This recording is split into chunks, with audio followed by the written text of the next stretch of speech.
বিশ্ব অর্থনৈতিক ফোরামের সভায় ইউনুস লজের সাইডলাইন বৈঠক। গণতান্ত্রিক উত্তরণের সহায়তার আশ্বাস জার্মানির। রাখাইনের রোহিঙ্গাদের নিরাপদ অঞ্চল তৈরিতে সমর্থন প্রত্যাশা। পররাষ্ট্র উপদেষ্টা চীন সফরের সম্পর্কে নয়া মেরুকরণের ইঙ্গিত। তিস্তা মহাপরিকল্পনা নিয়ে নতুন আশা উত্তর জনপদে। ভূরাজনৈতিক জটিলতার অবসান চান অধিকার কর্মীরা। এনবিআর এর ক্ষমতা কমিয়ে রাজস্ব আদায় সীমাবদ্ধ রাখতে চায় সংস্কার কমিটি। নীতি ঠিক করতে আলাদা কমিশনের প্রস্তাব। ইতিবাচক হলেও ভবিষ্যৎ নিয়ে শঙ্কায় অর্থনীতিবিদরা। এবং অবৈধ অভিবাসীদের লুকোনোরও জায়গা রাখছে না ট্রাম্প প্রশাসন। দীর্ঘদিনের নীতি ভেঙে অভিযান চালানো হবে স্কুল গির্জায়। রুশ যুদ্ধ, চীনা প্রভাব নিয়ন্ত্রণেও আলোচনা।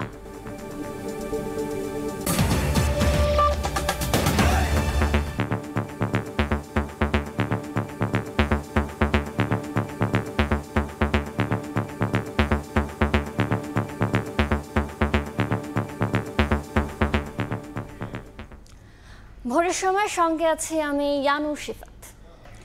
সুইজারল্যান্ডের দাভোসের বিশ্ব অর্থনৈতিক ফোরামের বার্ষিক সভায় জার্মানির চ্যান্সেলর সহ বেশ কয়েকজন বিশ্ব নেতার সঙ্গে সাক্ষাৎ করেছেন প্রধান উপদেষ্টা ডক্টর মোহাম্মদ ইউনুস। সাইডলাইনে ওলাফ সলজের সঙ্গে বৈঠক আলোচনা হয়েছে জুলাই বিপ্লব, বিনিয়োগ ও রোহিঙ্গা ইস্যুতে। এ সময় গণতান্ত্রিক উত্তরণে বাংলাদেশের পাশে থাকার আশ্বাস দিয়েছেন সলজ। রাখাইনের রোহিঙ্গাদের জন্য নিরাপদ অঞ্চল তৈরিতে জার্মানির সমর্থনও চেয়েছেন ডক্টর ইউনুস। বৈশ্বিক ও আঞ্চলিক চ্যালেঞ্জ মোকাবিলায় বিশ্ব নেতাদের পারস্পরিক সহযোগিতা বাড়ানোর লক্ষ্যে সুইজারল্যান্ডের দাভোসে অনুষ্ঠিত হচ্ছে বিশ্ব অর্থনৈতিক ফোরামের এবারের বার্ষিক সভা, যেখানে ভূরাজনৈতিক পরিস্থিতি সামলানো ও জীবনমানের উন্নয়নে প্রবৃদ্ধি বাড়ানোর উপর দেওয়া হচ্ছে বিশেষ গুরুত্ব। সভায় অংশ নিয়ে স্থানীয় সময় মঙ্গলবার সাইডলাইনে জার্মানির চ্যান্সেলর ওলাফ শলসের সঙ্গে বৈঠক করেন অন্তর্বর্তী সরকারের প্রধান উপদেষ্টা অধ্যাপক মোহাম্মদ ইউনুস। এ সময় শলসকে রাষ্ট্র সংস্কারে গঠিত কমিশনগুলোর কার্যক্রম সম্পর্কে অবহিত করেন প্রধান উপদেষ্টা। দুই নেতা জুলাই বিপ্লবের কারণ, প্রতিবেশী দেশগুলোর সঙ্গে বাংলাদেশের সম্পর্ক নিয়েও আলাপ করেন বৈঠকে। এ সময় গণতান্ত্রিক উত্তরণ প্রক্রিয়ায় বাংলাদেশের পাশে থাকার প্রতিশ্রুতি দেন জার্মানির চ্যান্সেলর। দুই নেতার বৈঠকে উঠে আসে বাণিজ্য সম্প্রসারণ সহ রোহিঙ্গা ইস্যুতে সহযোগিতা বৃদ্ধির প্রসঙ্গ। জার্মান ব্যবসায়ীদের ঢাকায় পাঠানোর আহ্বান জানান অধ্যাপক ইউনুস। এছাড়া রাখাইনে জাতিসংঘের তত্ত্বাবধানে রোহিঙ্গাদের জন্য একটি নিরাপদ অঞ্চল তৈরিতে জার্মানির সমর্থন কামনা করেন। সাইডলাইনে প্রধান উপদেষ্টার সঙ্গে বৈঠক হয়েছে মিউনিক নিরাপত্তা সম্মেলনের চেয়ারম্যান ক্রিস্টফ হোয়েকসনের। আগামী ফেব্রুয়ারিতে জার্মানিতে হতে যাওয়া এই সম্মেলনে যোগ দিতে ডক্টর ইউনুসকে আমন্ত্রণ জানান তিনি। পাশাপাশি অনলাইনে বাংলাদেশ নিয়ে ভুল তথ্য ছড়ানো বন্ধে ইউরোপীয় দেশগুলোর উদাহরণ অনুসরণ করে আইন প্রণয়নের পরামর্শ দেন। এদিন সাইডলাইনে প্রধান উপদেষ্টার সঙ্গে বৈঠক হয়েছে জাতিসংঘের শরণার্থী বিষয়ক হাই কমিশনার ফিলিপ্পো গ্রান্ডির। এছাড়া মালয়েশিয়া ও থাইল্যান্ডের প্রধানমন্ত্রী এবং তিমুর লিস্তের প্রেসিডেন্টের সঙ্গে দেখা করেছেন ডক্টর ইউনুস। ডাব্লিউইএফ এর এবারের বার্ষিক সভায় বাংলাদেশ নিয়ে একটি আলাদা সংলাপ অনুষ্ঠিত হওয়ার কথা রয়েছে। আদনান তুর্য, সময় সংবাদ। চীনে পররাষ্ট্র উপদেষ্টার প্রথম দ্বিপক্ষীয় সফরকে বাংলাদেশের কূটনৈতিক সম্পর্কের নতুন মেরুকরণ হিসেবে দেখছেন বিশ্লেষকরা। এছাড়া মার্চে ডক্টর ইউনুসের চীন সফরের বিষয়েও বেশ আগ্রহী বেজিং। বিশ্লেষকরা মনে করেন এর মধ্য দিয়ে দ্বিপক্ষিক সম্পর্কের ধারাবাহিকতা স্বাভাবিক পথে এগিয়ে নেওয়ার বার্তা দিচ্ছে চীন। ফারুক ভাইয়া রবিনের রিপোর্ট। 50 বছর পার হতে যাচ্ছে ঢাকা বেইজিং কূটনৈতিক সম্পর্কের ধারাবাহিকতা বজায় রাখার পাশাপাশি তা আরও জোরদারের ব্যাপারে এরই মধ্যে অবস্থান স্পষ্ট করেছে বেইজিং। সবশেষ রোববার পররাষ্ট্র উপদেষ্টার সঙ্গে বৈঠকে সম্পর্কের গভীরতা বাড়ানোর বার্তা দেন ঢাকায় নিযুক্ত চীনা রাষ্ট্রদূত। পরদিন সোমবার পররাষ্ট্র উপদেষ্টা হিসেবে নিজের প্রথম দ্বিপাক্ষিক সফরে বেইজিং যান তৌহিদ হোসেন। বিশ্লেষকরা মনে করেন বাংলাদেশে চীনের বিনিয়োগ, বিভিন্ন প্রকল্প আর দ্বিপাক্ষিক সম্পর্ক স্বাভাবিক গতিতে এগিয়ে নিতে ভূমিকা রাখবে এই সফর। সামগ্রিক প্রেক্ষাপটে এই ভিজিটটা একটা ইম্পর্টেন্ট টাইম এবং ইম্পর্টেন্ট ক্রুশাল কনজেক্টর সময় হচ্ছে আর লোন বা অ্যাসিস্ট্যান্স যেই প্রোগ্রাম প্রজেক্টস যেগুলা একটা সুযোগ থাকবে এগুলা নিয়ে আলাপ আলোচনা করার। চীনও গতানুগতিক সম্পর্ক রাখবে, আলোচনা জানতে চাইবে, কিন্তু বড় আকারে যেই সম্পর্ক তৈরি হয়, নতুন ধরনের যে ইনভেস্টমেন্ট যদি বলি, নতুন ধরনের কোনো প্রজেক্টে হাত দেওয়া, সেই বিষয়গুলো আমার মনে হয় চীনও চাইবে যে একটা নির্বাচিত সরকারের সাথে করতে। এদিকে আগামী মার্চে বেইজিংয়ে 25 দেশের জোট বোয়াও ফোরাম ফর এশিয়ার সম্মেলনে যোগ দিতে প্রধান উপদেষ্টাকে আমন্ত্রণ জানিয়েছে চীন। ডক্টর ইউনূসের উপস্থিতি নিশ্চিতে বেশ আগ্রহী বেইজিং, যা দ্বিপাক্ষিক সম্পর্কের ক্ষেত্রে তাৎপর্যপূর্ণ বলে মনে করছেন বিশ্লেষকরা। ইউজুয়ালি এটা একটা হাই প্রোফাইল ইভেন্ট। অবশ্যই এই ফোরামটা will give an opportunity and a platform to interact with the leaders. প্রথম দ্বিপক্ষীয় সরকারি সফরে পররাষ্ট্র উপদেষ্টার চীন যাত্রা বাংলাদেশের আঞ্চলিক কূটনীতিতে ভারসাম্য আনার ইঙ্গিত বলে মনে করেন বিশ্লেষকরা। সব দিক দিয়ে তো দেখেই আমাদের একটা ভারসাম্য নীতি। ফারুক ভিয়া, রবিন, সময় সংবাদ, ঢাকা। পররাষ্ট্র উপদেষ্টার চীন সফরে উত্তরের 2 কোটি মানুষের দীর্ঘ আকাঙ্ক্ষার তিস্তা মহাপরিকল্পনা গুরুত্ব পাবে বলে প্রত্যাশা তিস্তা বাঁচাও নদী বাঁচাও সংগ্রাম পরিষদের। অধিকার কর্মীরা বলছেন, ভূরাজনৈতিক জটিলতা কাটিয়ে কিভাবে তিস্তা মহাপরিকল্পনা বাস্তবায়ন করা যায় সে বিষয়েও পরিষ্কার দিক নির্দেশনার অপেক্ষায় তারা। নাজমুল ইসলাম নিশাতের রিপোর্ট। শুষ্ক মৌসুমের আগেই পানিশূন্য তিস্তাই বলে দেয় পানির প্রশ্নে কতটা আপোষহীন প্রতিবেশী দেশ ভারত। একের পর এক বাঁধ, খাল ও জলবিদ্যুৎ প্রকল্প নির্মাণ করে প্রত্যাহার করা হচ্ছে তিস্তার পানি, আর বন্যায় পানি ছেড়ে সৃষ্টি করছে মহা দুর্যোগ। এমন পরিস্থিতিতে তিস্তা পাড়ের বাসিন্দারা আন্দোলন গড়ে তোলেন তিস্তা সংস্কারে মহাপরিকল্পনা বাস্তবায়নের। এটা আমাদের রংপুরের চোখের কান্নায় পরিণত হয়ে গেছে। রংপুর অঞ্চলের বৈষম্য দূরীকরণ হবে। আমরা জরুরি ভিত্তিতে তিস্তা মহাপরিকল্পনা বাস্তবায়ন চাই। 2018 সালে সমীক্ষা শেষে চীন এই প্রকল্পে বিনিয়োগ করতে চাইলেও বেঁকে বসে ভারত। এমনকি তারাই এই প্রকল্পের সম্ভাব্যতা যাচাইয়ের কথা জানায়। ফলে ঝুলে যায় বহু আকাঙ্ক্ষিত তিস্তা মহাপরিকল্পনার কাজ। তিস্তা नदी के संरक्षण एवं प्रबंधन पर बातचीत के लिए शीघ्र ही एक टेक्निकल टीम বাংলাদেশ का दौरा करेगी। রোববার পররাষ্ট্র উপদেষ্টা তৌহিদ হোসেনের সঙ্গে সাক্ষাৎ শেষে তিস্তা প্রকল্পে চীনের আগ্রহের কথা জানান ঢাকায় নিযুক্ত চীনের রাষ্ট্রদূত ইয়াও ওয়েন। পরদিন সোমবার 4 দিনের সফরে চীনে গেলেন পররাষ্ট্র উপদেষ্টা তৌহিদ হোসেন। তিস্তা বাঁচাও নদী বাঁচাও সংগ্রাম পরিষদের এই নেতার প্রত্যাশা, কোটি মানুষের জীবন জীবিকার প্রশ্নে পররাষ্ট্র উপদেষ্টার চীন সফরে গুরুত্ব পাবে তিস্তা মহাপরিকল্পনা ও বাস্তবায়ন। তিস্তা মহাপরিকল্পনার গুরুত্বটা বেশি পরিমাণে দিয়ে এই আলোচনাটা নিয়ে আসা দরকার এবং যতদূর সম্ভব এই ব্যাপারে একটা সিদ্ধান্ত যেন বেড়ে আসে সেই প্রত্যাশা। পরিচর্যা ও সংস্কারের অভাবে প্রতি বছর তিস্তার ভাঙন প্লাবনে প্রায় 1 লাখ কোটি টাকার ক্ষতির মুখে পড়ছে তিস্তা অববাহিকার কোটি মানুষ। নাজমুল ইসলাম নিশাত, সময় সংবাদ, রংপুর। বিএনপি চেয়ারপারসন বেগম খালেদা জিয়ার কিডনি, লিভার ও হার্টের জটিলতা দূর করার চেষ্টা চালাচ্ছে লন্ডনের চিকিৎসকরা। স্থানীয় সময় মঙ্গলবার এক সংবাদ সম্মেলনে কথা বলেন খালেদা জিয়ার ব্যক্তিগত চিকিৎসক AZM জাহিদ হোসেন। তিনি বলেন, চিকিৎসার জন্য আরও কিছু পরীক্ষা নিরীক্ষা চলছে। মেডিকেল বোর্ডের অন্তর্ভুক্ত হচ্ছেন আরও 2 জন বিশেষজ্ঞ। কারাগারে বন্দী থাকা অবস্থায় চিকিৎসা না পাওয়ার পাশাপাশি বয়স এবং শারীরিক অবস্থা পর্যালোচনা করে পরবর্তী সেবার ধাপগুলো নির্ধারণ করা হবে।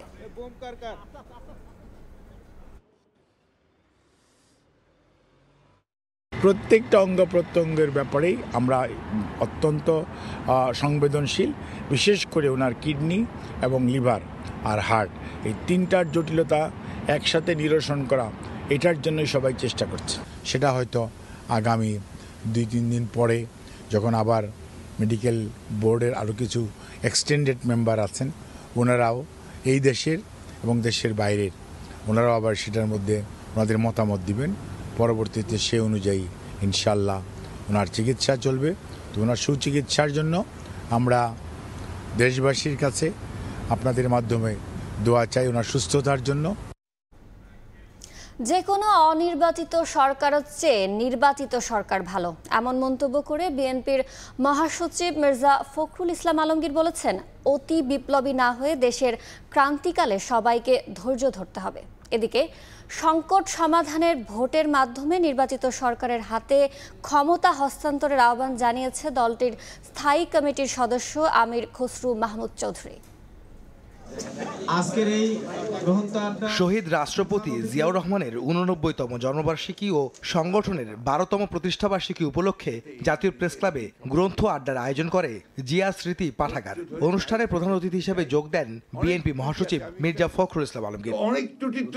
এ সময় তিনি বলেন, এতদিনের জঞ্জাল হুট করেই শেষ হবে না, তাই সবাইকে ধৈর্য ধরার আহ্বান জানান বিএনপি মহাসচিব। হঠকারিতা করা যাবে না, অতি বিপ্লবী কোনো চিন্তা ভাবনা নিয়ে সমাজে আরো অস্থিরতা বা একটা চরম একটা পরিস্থিতি সৃষ্টি করাটা বোধহয় সঠিক হবে না। এখন যে অস্থিরতা বিরাজ করছে, আমাদেরকে ধৈর্য ধরে পা ফেলতে হবে। সংস্কার কমিশনের প্রতিবেদন নিয়ে আশাবাদ ব্যক্ত করে মির্জা ফখরুল বলেন, নির্বাচনের কোনো বিকল্প নেই, তবে তার আগে ন্যূনতম সংস্কার চায় বিএনপি। আমাকে অনেকে ভুল বোঝে যে আপনি তো নির্বাচন করেন কেন। এখানে নির্বাচন বলার কারণটা হচ্ছে একটাই, যে কোনো নির্বাচিত সরকার কিন্তু একটা অনির্বাচিত সরকারের চেয়ে ভালো। নির্বাচনটা হলে এই সমস্যাগুলো চলে যাবে। এখনই করে ফেলতে হবে তা তো বলছি না, ন্যূনতম যে সংস্কারটা প্রয়োজন সেটা করে নিয়ে নির্বাচিত করলে সমস্যাটা অনেকটা সমাধান হবে।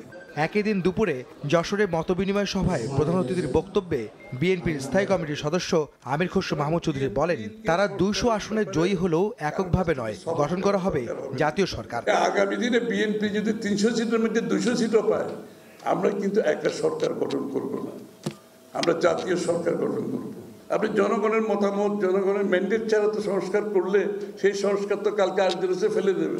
বিএনপিকে সংস্কারের ব্যাপারে কারো কাছ থেকে সবক দেওয়ার দরকার হবে না ইনশাআল্লাহ। আমির খসরু বলেন, সংকট সমাধানে দ্রুত নির্বাচন দিয়ে নির্বাচিত সরকারের হাতে ক্ষমতা হস্তান্তর করতে হবে। যুগপৎ আন্দোলনে আহমেদ সালেহিন, সময় সংবাদ, ঢাকা। একযোগে কাজ করার ঘোষণা দিয়েছে জামায়াতে ইসলামী ও ইসলামী আন্দোলন। বরিশালে চরমোনাই পীরের বাড়িতে দুই দলের আমিরের সাক্ষাৎ শেষে সংস্কারের পর নির্বাচন দেওয়ার আহ্বান জানান তারা। এদিকে নগরীতে কর্মী সমাবেশে জামায়াতের আমির বলেন, আওয়ামী লীগ কোনো রাজনৈতিক দল নয়, এটি গণহত্যাকারী সিন্ডিকেট।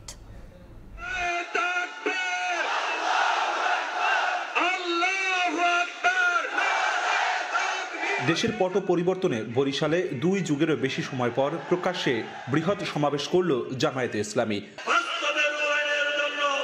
মঙ্গলবার বিকেলে জেলা ও মহানগরের বিভিন্ন এলাকা থেকে দলে দলে নেতাকর্মীরা যোগ দেন কেন্দ্রীয় হেমায়েতুদ্দিন ঈদগাহ ময়দানে। বাংলাদেশের মানুষ একেবারেই বৈষম্য চায় না।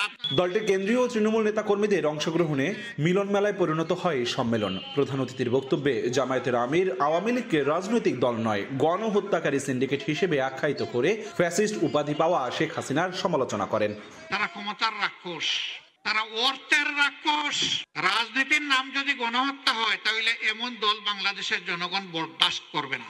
এর আগে সকালে বরিশাল মহিলা জামায়াতের সম্মেলনে অংশ নেওয়ার পর জামায়াতের আমির ছুটে যান চরমোনাই মাদ্রাসায়। সেখানে ইসলামী আন্দোলন বাংলাদেশের আমির মুফতি সৈয়দ মোহাম্মদ রেজাউল করিমের সঙ্গে সাক্ষাৎ করেন। এ সময় দুই দলের শীর্ষ নেতা আগামীর বাংলাদেশে একত্রে কাজ করার প্রত্যয় ব্যক্ত করেন। আমরা এক আছি তো, আমরা এক আল্লাহ, এক কলিমা, এক রাসূল সাল্লাল্লাহু আলাইহি সাল্লাম, আমরা সবাই বিশ্বাস করি এই জায়গায় আমাদের মধ্যে কোনো বিভক্তি। ইসলামী জনতার প্রত্যাশা হচ্ছে যে সব কেন্দ্রে যেন একটা বাক্স থাকে। আমাদেরকে ইসলামের পক্ষে, দেশের পক্ষে, মানবতার পক্ষে আল্লাহ যেন আমাদেরকে ভালো কাজ করার তৌফিক দান করে।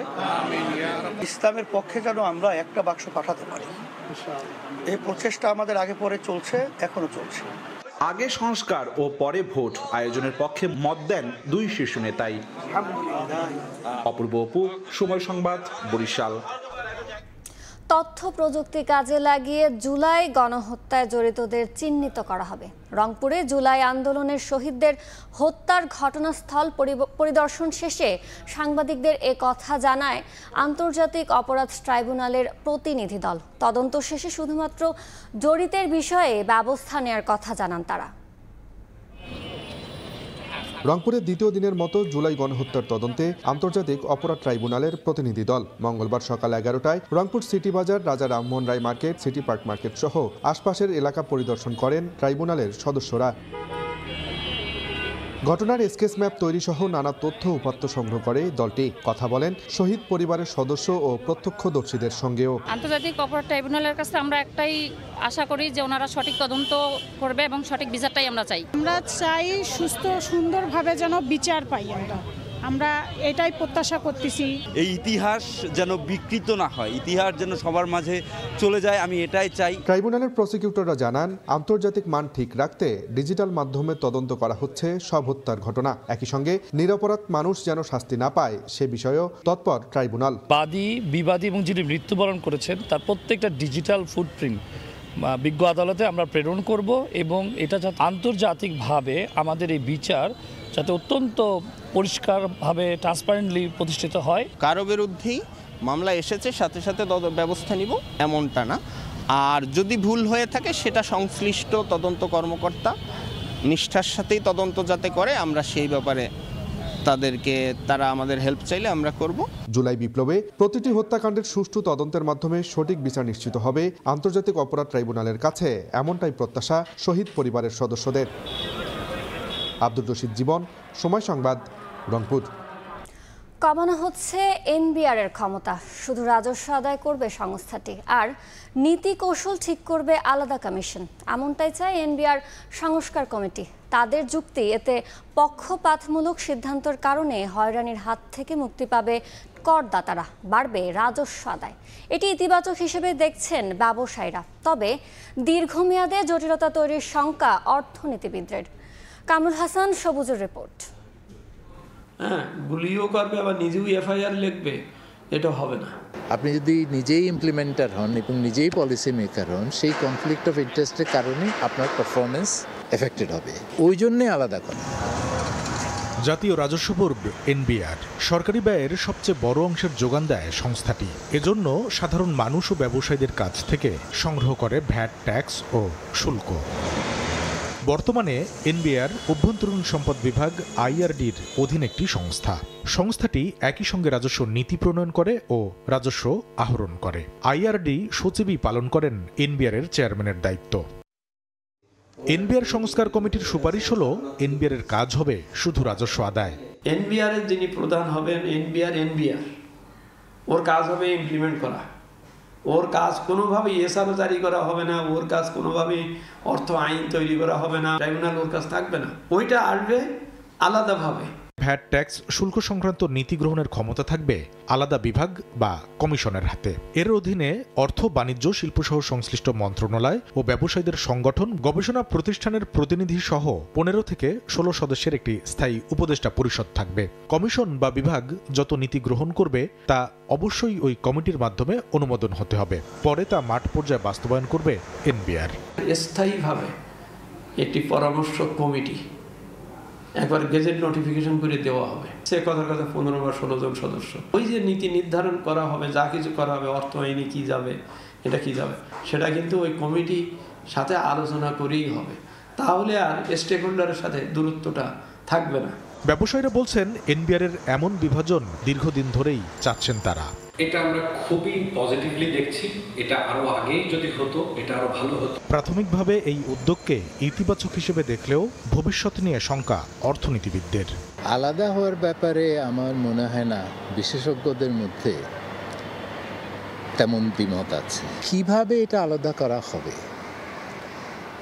সেটা নিয়ে কিন্তু প্রচুর দ্বিমত আছে। যদি একটা সম্পূর্ণ সেপারেট একটা পলিসি মেকিং অথরিটি হয়, সেটা যেই কমিশন বলেন, অথরিটি বলেন, সেটা একটা ডিটেইলের ব্যাপার, কিন্তু এটা অ্যাডমিনিস্ট্রেশনের ভিতরে থাকলে ওই জেলাও সেই পদ্ধতিতে পরিণত হবে। এটা ইভেন অর্থ বিভাগের ভিতরে রাখাটাও ঝুঁকিপূর্ণ। গত অক্টোবরে এনবিআর সংস্কারে 5 সদস্যের পরামর্শ কমিটি গঠন করে অন্তর্বর্তী সরকার। কামরুল হাসান, সবুজ, সময় সংবাদ, ঢাকা। মানে পিছিয়ে থাকলেও দ্বিগুণ দামে খাবার কিনতে হচ্ছে ঢাকা আন্তর্জাতিক বাণিজ্য মেলায়। এমন অভিযোগ মেলায় যাওয়া ক্রেতা দর্শনার্থীদের। পানি ও কোমল পানীয়র ক্ষেত্রেও দাম গুনতে হচ্ছে নির্ধারিত মূল্যের চেয়ে বেশি। সিফাত আল শাহরিয়ারের ক্যামেরায় আসিফ মাহমুদ সিয়ামের রিপোর্ট।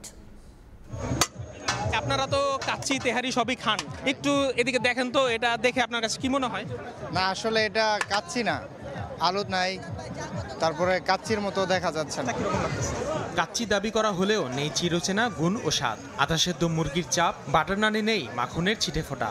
এমন চিত্র ঢাকা আন্তর্জাতিক বাণিজ্য মেলার বাংলা খাবারের দোকানে। ক্রেতা দর্শনার্থীর অভিযোগ, ঘুরতে এসে বাধ্য হয়ে চড়া দামে খেতে হচ্ছে মানহীন খাবার। হোটেলে যেগুলো বেচে 10 টাকা 15 টাকা, ওই রকমই মানে দিয়ে আমাদেরকে 60 টাকা নিচ্ছে। চাপটা স্বাদ যেটা থাকার কথা ওই রকম স্বাদ পাই নাই। দামটা ভাই অতিরিক্ত হয়ে গেল না, ডাবল হয়ে গেল না দাম। থেকে পুরো এখানে আসে খাওয়ার জন্য 1 টাকার দাম, এর জন্য তারা 10 টাকা করে রাখে। আমি খাবার যেটা অর্ডার করছি সেটা দাম আমাকে দিবে, আমাকে যদি খাবার শিখান তাহলে খাবারের মান নিয়ে ক্রেতা বিক্রেতার কাছে অসন্তুষ্টি জানালে তাকে টাকা ফেরত দেওয়া হয়। সময় সংবাদের উপস্থিতি টের পেয়ে আরেক ক্রেতার খাবারও বদলে দেন দোকানি। আমার খাবার যেটা দিবেন এটা কিন্তু খাবার না। পাখার ভিতরে আপনার লোম ছিল, তারপরে গলা ছিল, মানে খাবারের মতো কোনো যোগ্য না। মানে পিছিয়ে থাকলেও দামের বেলায় 2 ধাপ এগিয়ে খাদ্যপণ্যগুলো। মূল্য তালিকায় প্রতিটি খাবারের দ্বিগুণ দাম লিখে রাখা হয়েছে। পানি ও কোমল পানীয়র ক্ষেত্রেও নির্ধারিত মূল্যের চেয়ে দিতে হবে বাড়তি 5 টাকা করে। যদিও মানের দিকটা হালকাভাবেই দেখেন মালিকপক্ষ, আর দামের দায় চাপিয়ে দেন বাণিজ্য মন্ত্রণালয়ের ওপর। এত বড় একটা অ্যারেঞ্জমেন্ট করতে গেলে পারে একটু ভুল থাকতেই পারে। খাবারের মান খারাপ না, এটা সব কাস্টমারের মন তো আর জোগানো সম্ভব না। আমরা মূল্য তালিকা অনুযায়ী বিল দিচ্ছি, বাড়তি কোনো বিল দিচ্ছি না। সঙ্গত কারণেই দ্বিগুণ মূল্য নির্ধারণ করে দেয়া হয়েছে বলে জানান বাণিজ্য মন্ত্রণালয়ের সচিব। মেলা প্রাঙ্গণের খাবারের মূল্য কিছুটা বেশি হওয়াটাই স্বাভাবিক। আবাসন কস্ট, পরিবহন কস্ট এবং এই স্টল বরাদ্দর কস্ট, এইগুলো কিন্তু সবগুলো সমন্বিত করার পর, সেল করার পর তারপর কিন্তু তার প্রফিটটা আসবে। মেলা প্রাঙ্গণে খাবারের মান নিয়মিত পর্যবেক্ষণ করা হয় বলে দাবি বাণিজ্য মন্ত্রণালয়ের সচিবের। আসিফ মোহাম্মদ সিয়াম, সময় সংবাদ, ঢাকা। প্রাতিষ্ঠানিক শিক্ষা ও প্রশিক্ষণ ছাড়াই প্রতিশ্রুতিশীল উদ্যোক্তাদের হাত ধরে বগুড়ায় গড়ে উঠেছে হালকা প্রকৌশল শিল্প। ভাগ্যের চাকা ঘুরছে লক্ষাধিক মানুষের। দেশের চাহিদার অর্ধেকের বেশি কৃষি যন্ত্রপাতি তৈরি হচ্ছে এখানে। তবে আমদানি করা যন্ত্রাংশের দাম ওঠানামা ও চীন থেকে আমদানি করে যন্ত্রের ভ্যাট ট্যাক্স কম হওয়ায় প্রতিযোগিতা ধরে রাখতে হিমশিম খাচ্ছেন ব্যবসায়ীরা। শাহাদুল ইসলামের ক্যামেরায় আব্দুল আওয়ালের রিপোর্ট। এই শ্রমিকদের প্রাতিষ্ঠানিক কোনো শিক্ষা না থাকলেও হালকা প্রকৌশল শিল্পের বড় বড় আধুনিক মেশিন চালাতে তারা পারদর্শী। দক্ষ হাতে নিখুঁতভাবে তৈরি করছেন টিউবওয়েল, সেচ পাম্প বা ফিল্টারের মতো কৃষি যন্ত্রপাতি। সময়ের ব্যবধানে যুক্ত হয়েছে আধুনিক যন্ত্রপাতিও। বগুড়ায় কৃষি যন্ত্রাংশের 500 ওয়ার্কশপ ছাড়াও গড়ে উঠেছে হালকা প্রকৌশল শিল্পের 600-র বেশি কারখানা। চাহিদা 70 থেকে 75 ভাগ কৃষি যন্ত্রপাতির যোগান দেয় এসব কারখানা। মোটামুটি কাজ করে আমার পরিবার ভালোভাবে চলে।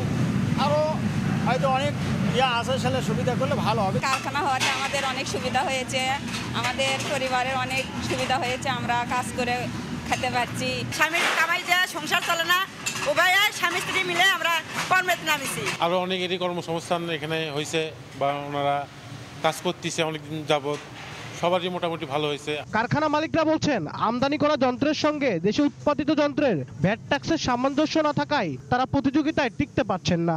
যদি এই চায়না ইম্পোর্ট করা মাল এর উপর যদি একটু ভ্যাট ট্যাক্স বেড়ে দিয়ে, আর আমরা যে মাল কাঁচা মালগুলো ব্যবহার করি সেগুলোর উপর থেকে যদি ভ্যাট ট্যাক্স কমায় দেয়, ভালো পার্টস তৈরি করে গুণগত মান উন্নত করে আমাদের চাহিদাও মেটাতে পারবো, আবার বিদেশেও রপ্তানি করতে পারবো।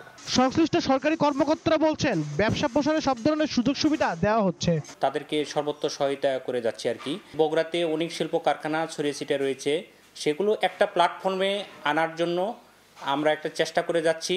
সেই পারপাসে আমরা দ্বিতীয় শিল্পনগরীর কাজ আমরা অনেক আগে থেকে আমরা শুরু করছি। আমাদের শিল্পনগরীর দ্বিতীয় শিল্পনগরীর কাজ প্রায় শেষ পর্যায়ে। এদিকে বগুড়া বিসিক শিল্পনগরে বর্তমানে চালু 87টি শিল্প প্লটের মধ্যে 71টিতেই গড়ে উঠেছে হালকা প্রকৌশল শিল্প। আব্দুল আওয়াল, সময় সংবাদ, বগুড়া। গোপালগঞ্জের সাবেক আইজিপি বেনজির আহমেদের সাভানা ইকো রিসোর্টে অভিযান চালিয়ে বিশাল অঙ্কের কর ফাঁকির প্রমাণ পেয়েছে এনবিআরের গোয়েন্দারা। তথ্য বিবরণী মিল না থাকায় মামলা করা হবে বলে জানান কর্মকর্তারা। দেশ ছেড়ে পালানোর পর সাবেক আইজিপি বেনজির আহমেদের অপরাধ অনুসন্ধানে মাঠে আইন শৃঙ্খলা রক্ষা বাহিনী। এরই ধারাবাহিকতায় মঙ্গলবার গোপালগঞ্জে তার সাভানা ইকো রিসোর্টে অভিযানে যায় জাতীয় রাজস্ব বোর্ড। অভিযোগ রয়েছে 621 বিঘার উপরে সুবিস্তৃত বিলাসবহুল এই রিসোর্ট ক্ষমতার অপব্যবহার করে গড়ে তুলেছিলেন পুলিশের সাবেক মহাপরিদর্শক। সাম্রাজ্য গড়তে স্থানীয় বাসিন্দাদের জমি দখল থেকে শুরু করে সব পথে হেঁটেছেন তিনি। অভিযোগের সত্যতা যাচাইয়ে জাতীয় রাজস্ব বোর্ডের গোয়েন্দা সংস্থার 15 সদস্যের প্রতিনিধি দল সরজমিনে রিসোর্টটি ঘুরে দেখেন। বেশ কয়েকটি হার্ড ডিস্ক ও বিপুল সংখ্যক নথিপত্র যাচাই বাছাই করে তারা জানান বিপুল অঙ্কের রাজস্ব ফাঁকির প্রমাণ পাওয়া গেছে। তদন্ত এবং অনুসন্ধানের মাধ্যমে আমরা সুনির্দিষ্ট কিছু কর ফাঁকির তথ্য পেয়েছি। সব ডিপার্টমেন্টের থেকে সুনির্দিষ্ট করে ভ্যালুয়েশন তথ্য পাওয়ার পরে আমরা বলতে পারবো যে কর ফাঁকির পরিমাণটা এক্স্যাক্টলি কত। রিসোর্ট ও অন্যান্য স্থাপনা মিলে এই এলাকায় 1400 বিঘা জমি বেনজিরের দখলে রয়েছে বলে জানা গেছে। এসব সম্পত্তির খোঁজ করতে এমন অভিযান অব্যাহত থাকবে বলেও জানান কর্মকর্তারা। এখানে সিভিল কনস্ট্রাকশনে কি পরিমাণ ব্যয় হয়েছে, ল্যান্ড পারচেজে কি পরিমাণ ব্যয় হয়েছে, সেটা সংশ্লিষ্ট দপ্তরগুলো আরো ভালো বলতে পারবে। সেই তথ্যগুলো আমরা নিব, সেগুলো আমরা যাচাই করব। সাভানা ইকো রিসোর্টে 14টি কটেজ, 20টি পুকুর ও শিশু পার্কের সন্ধান মেলে। বর্তমানে রিসোর্টটি জেলা প্রশাসকের নিয়ন্ত্রণে রয়েছে। মেহেদী হাসান, সময় সংবাদ, গোপালগঞ্জ। জয়পুরহাটে ঘোনাপাড়া সীমান্তে আন্তর্জাতিক আইন লঙ্ঘন করে কাটা তারের বেড়া নির্মাণের চেষ্টার ঘটনায় বিজিবি ও বিএসএফ এর মধ্যে পতাকা বৈঠক অনুষ্ঠিত হয়েছে। বৈঠকে দুই দেশের ক্যাম্প কোম্পানির কমান্ডার অংশ নেন। এ সময় বিএসএফ প্রতিশ্রুতি দেয় কাটা তারের বেড়া সরিয়ে নেয়ার। মঙ্গলবার ভোরে জয়পুরহাটের পাঁচবিবি উপজেলার ঘোনাপাড়া সীমান্তের 281 মেইন পিলারের 33, 34 ও 35 সাব পিলার পর্যন্ত শূন্যরেখা থেকে আনুমানিক 20 গজ দূরে কাঁটাতারের বেড়া নির্মাণের জন্য কাজ শুরু করেন বিএসএফ এর সদস্যরা। স্থানীয়রা বেড়া নির্মাণের বিষয়টি জানতে পেরে বিজিবির হাটখোলা বিউপি ক্যাম্পে জানায়। খবর পেয়ে বিজিবির সদস্যরা ঘটনাস্থলে গিয়ে বিএসএফ সদস্যদের বেড়া নির্মাণ কাজে বাধা দেয়। তখন বিএসএফ নির্মাণ কাজ স্থগিত করে চলে যায়। বাংলাদেশ আর ভারতের বর্ডার পিলার যদি ভেঙে যাচ্ছে, এই নিয়ে আমাদের বিজেপি তাদের বাধা প্রয়োগ করেছে, করলে তারা হেঁটে যায়। রাতের অন্ধকারে আবার একটু আসে, চুপ করে একটু একটু করে দেয়, এইভাবে করতেছে। 2 থেকে 3 মাস ধরে মনে করেন যে লক্ষ্য করা যাচ্ছে বিএসএফ এর উপস্থিতি অনেকটাই বর্ডারে বেশি। এ ঘটনায় বিকেলে বিজিবি ও বিএসএফ এর মধ্যে পতাকা বৈঠক অনুষ্ঠিত হয়। বৈঠকে দুদেশের ক্যাম্প কোম্পানি কমান্ডার অংশগ্রহণ করেন। পতাকা বৈঠকে কাঁটাতারের বেড়া সরিয়ে নেওয়ার প্রতিশ্রুতি দেওয়া হয়। যেটা করছেন এটা উঠাতে হবে, সোজা কথা, এটা থাকবে না। তখন বলছে এটা আমরা তো এখন ঊর্ধ্বতন কর্মকর্তা ছাড়া এটা বলতে পারবো না, তবে আগামীকাল আমরা বলবো এটা উঠে ফেলাবো। পতাকা বৈঠকে বিএসএফ কাঁটাতারের বেড়া সরানোর প্রতিশ্রুতি দিলেও গত 2 মাসে একাধিকবার এমন ঘটনায় শঙ্কিত সীমান্ত এলাকার বাসিন্দারা। শাহিদুল ইসলাম সবুজ, সময় সংবাদ, জয়পুরহাট। বিএসএফ এর হাত থেকে উদ্ধার হওয়া ঝিনাইদহের সীমান্ত এলাকা পরিদর্শন করেছে বিজিবি কর্মকর্তারা। মঙ্গলবার বিজিবির কুষ্টিয়া সেক্টর কমান্ডার সহ কর্মকর্তারা পরিদর্শন করেন মাটিলা সীমান্ত এলাকা। এ সময় স্থানীয় বাসিন্দাদের সঙ্গে কথা বলেন তারা। পরামর্শ দেন শান্তি শৃঙ্খলা বজায় রাখার। সম্প্রতি মহেশপুর উপজেলার সীমান্ত পরবর্তী কোদলা নদীর 5 কিলোমিটার ভারতের দখল থেকে উদ্ধার করে মহেশপুর 58 বর্ডার গার্ড বাংলাদেশ।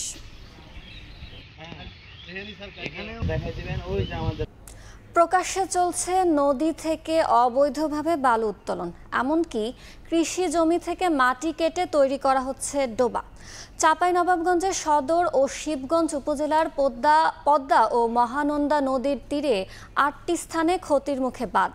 প্রভাবশালীদের দাপটে অসহায় এলাকাবাসী। এ নিয়ে পানি উন্নয়ন বোর্ডের আশ্বাস দিলেও নির্বাক উপজেলা ও জেলা প্রশাসন। জাহাঙ্গীর আলমের পাঠানো তথ্য ও ছবি নিয়ে রিপোর্ট। বাঁধের কাছেই নদী থেকে ড্রেজার দিয়ে তোলা হচ্ছে বালু।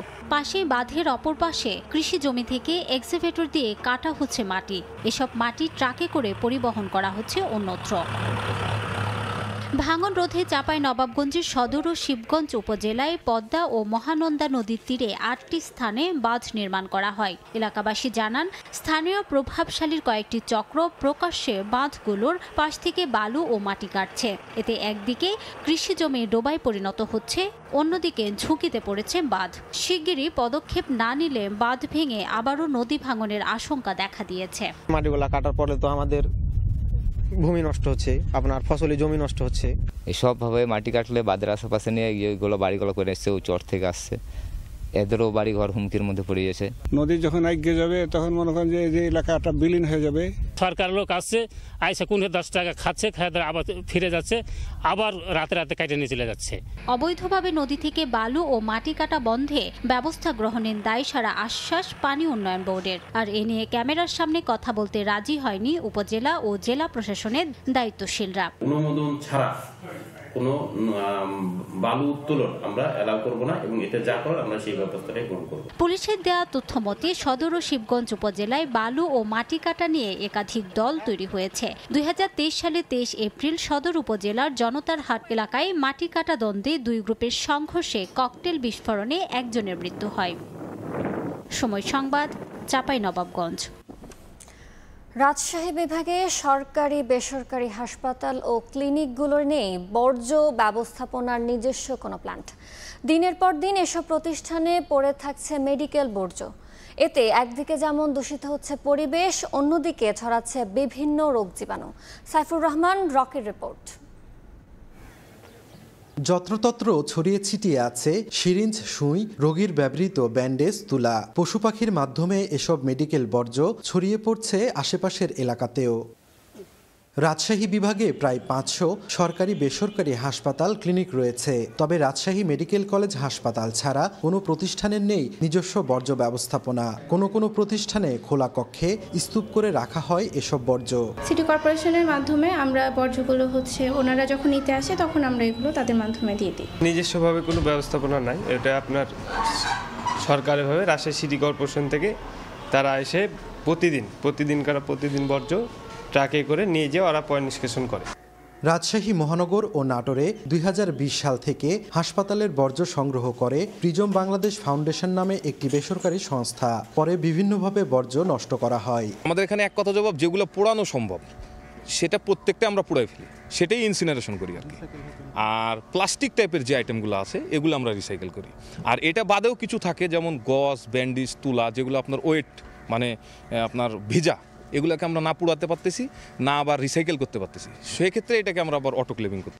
বগুড়া শহীদ জিয়াউর রহমান মেডিকেল কলেজ হাসপাতালে প্রতিদিন প্রায় 2 টন বর্জ্য জমা হয়। মর্গের সামনে একটি ট্রান্সফার স্টেশনে প্রতিদিন এই বর্জ্যগুলো জমা করা হয়। অভিযোগ উঠেছে অব্যবস্থাপনার কারণে অন্যান্য হাসপাতাল ও ক্লিনিকেও পড়ে থাকে মেডিকেল বর্জ্য।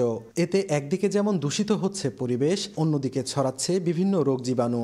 এটা যদি একটু দূরে হতো তাহলে মনে হয় এখান থেকে যেটা রোগ জীবাণুটা ছড়াচ্ছে এটা ছড়াতো না। খাবার গাড়িতে আমরা 8 টন 9 টন ময়লার যে নামে আমরা পৌরসভার আন্ডারে নির্ধারিত জায়গাতে আমরা গোপনে ফেলে। এদিকে সিরাজগঞ্জের হাসপাতালগুলোর বর্জ্য ব্যবস্থাপনারও বেহাল দশা। জেনারেল হাসপাতালের বিভিন্ন স্থানে ময়লা আবর্জনার পাশাপাশি পড়ে আছে বিভিন্ন মেডিকেল বর্জ্য। তবে ওয়েস্ট ম্যানেজমেন্ট প্ল্যান্ট স্থাপনের মাধ্যমে বর্জ্য অপসারণের জন্য একটি এনজিওর সঙ্গে আলোচনা চলছে বলে জানান সিভিল সার্জন। সিরাজগঞ্জ জেলায় বাংলাদেশের মধ্যে প্রথম এই বায়োমেডিকেল ওয়েস্ট ম্যানেজমেন্টের উপর একটা প্রকল্প চালু হতে যাচ্ছে, যেখানে আমাদেরকে সহযোগিতা করবে স্বপ্ন এনজিও। বেসরকারি ক্লিনিকগুলো আছে, ডায়াগনস্টিক সেন্টারগুলো আছে, তাদের কাছ থেকে এবং উপজেলা হেলথ কমপ্লেক্সের কাছ থেকে এই বর্জ্যগুলি আনা হবে। রাজশাহী বিভাগের 8 জেলায় সরকারি বেসরকারি হাসপাতাল, ক্লিনিকগুলোতে প্রতিদিন প্রায় 12 টন মেডিকেল বর্জ্য জমা হয়। সাইফুর রহমান, রকি, সময় সংবাদ। পাবনার হাসপাতালগুলোতে গত 4 মাস ধরে নেই জলাতঙ্কের ভ্যাকসিন। এতে বিপাকে পড়েছেন কুকুরের কামড়ে আহতরা। সরকারি ভ্যাকসিন না পেয়ে বেশি দামে দোকান থেকে কিনতে হচ্ছে তাদের। তবে শীঘ্রই চাহিদা অনুযায়ী ভ্যাকসিনের সরবরাহ বাড়ানোর আশ্বাস সিভিল সার্জনের। সবুজ মোল্লার রিপোর্ট। হাসপাতালের জলাতঙ্কের সেবা প্রদান কক্ষে রোগীদের ভিড়। কুকুরের কামড়ে আহত হয়ে ভ্যাকসিন নিচ্ছেন তারা। স্বাস্থ্য বিভাগের তথ্যমতে সম্প্রতি পাবনা জেলায় বেড়েছে কুকুরের কামড়ে আক্রান্তদের সংখ্যা। প্রতিদিনই বিভিন্ন হাসপাতালে সেবা নিতে আসছেন রোগীরা। তবে জেলার সরকারি হাসপাতালগুলোতে গত 4 মাস ধরে মিলছে না জলাতঙ্কের ভ্যাকসিন। রোগী ও স্বজনরা বলছেন ভ্যাকসিন না পেয়ে অনেকে ফিরে যাচ্ছেন, অনেকে বেশি দামে ওষুধের দোকান থেকে কিনছেন। এতে বিপাকে পড়েছেন তারা। 2-3টা অফিসে ঘুরছি, তার টিকাটা এখনো পাই নাই। সদরে আসছি, তারা এখন বলতেছে আমরা এটা জানি না। ভ্যাকসিন নিতে আইছিলাম, তা ভ্যাকসিন পেলাম না, নষ্টে টাকা দিয়ে কিনে নিতে হলো। বলছে যে আপনি টিকিটটা ডাক্তার সাথে আলাপ করেন, ঠিক আছে। তবে শিগগিরই চাহিদা অনুযায়ী ভ্যাকসিনের সরবরাহ বাড়ানোর আশ্বাস সিভিল সার্জনের। সম্প্রতি দেখা যাচ্ছে যে কুকুরের কামড়ের প্রভাবটা বেড়ে গেছে, যে কারণে আমাদের যে প্রত্যাশিত যে ভ্যাকসিনটা আমরা পাই সেই ভ্যাকসিনের পরিমাণটা কিছুটা কমে গেছে। এই বিষয়টা উল্লেখ করে আমরা ইতিমধ্যে স্বাস্থ্য অধিদপ্তরে আমরা চিঠি প্রেরণ করছি। আমরা আশা করতেছি দ্রুত সময়ে আমরা কুকুরের কামড়ের যে এইটা আছে ভ্যাকসিনটা আছে ভ্যাকসিনটা আমরা পেয়ে যাবো আশা করছি। সিভিল সার্জন কার্যালয়ের তথ্য মতে পাবনায় প্রতি মাসে গড়ে 700 থেকে 800 জলাতঙ্কের ভ্যাকসিন প্রয়োজন হয়। সবুজ মোল্লা, সময় সংবাদ, পাবনা। দিনের তাপমাত্রা বেশি থাকলেও সকাল ও রাতের তীব্র শীত অনুভূত হচ্ছে রাজশাহী ও সিরাজগঞ্জে। এ নিয়ে বিস্তারিত জানাতে রাজশাহীর বিহাস এলাকায় সহকর্মী শাহিন আলম এবং সিরাজগঞ্জের কড্ডার মোড়ে আছেন রিঙ্কু কুণ্ড। সরাসরি প্রথমে যাচ্ছি শাহিনের কাছে।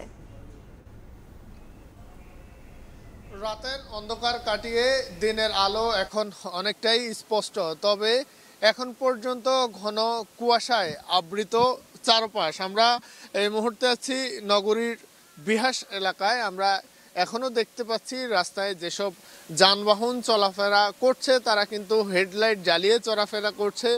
এছাড়া এই মুহূর্তে কিন্তু যারা বেরিয়েছেন আমরা দেখেছি, যারা কর্মজীবী মানুষ রয়েছেন, খেটে খাওয়া মানুষ রয়েছেন, তারা কিন্তু এই ঘন কুয়াশা উপেক্ষা করে কাজের সন্ধানে বেরিয়েছেন। আমরা গত এক সপ্তাহ ধরে দেখছি যে রাজশাহীতে দিনের তাপমাত্রা অনেকখানি বেশি থাকছে। যখন সূর্য উঠে যাচ্ছে তখন কিন্তু খানিকটা পরিবেশ গরম হচ্ছে, তবে তার ভিন্ন পরিস্থিতি কিন্তু ভোর বা সকাল বা রাতের দিকটাতে কিন্তু পরিস্থিতি তার পুরোপুরি ভিন্ন।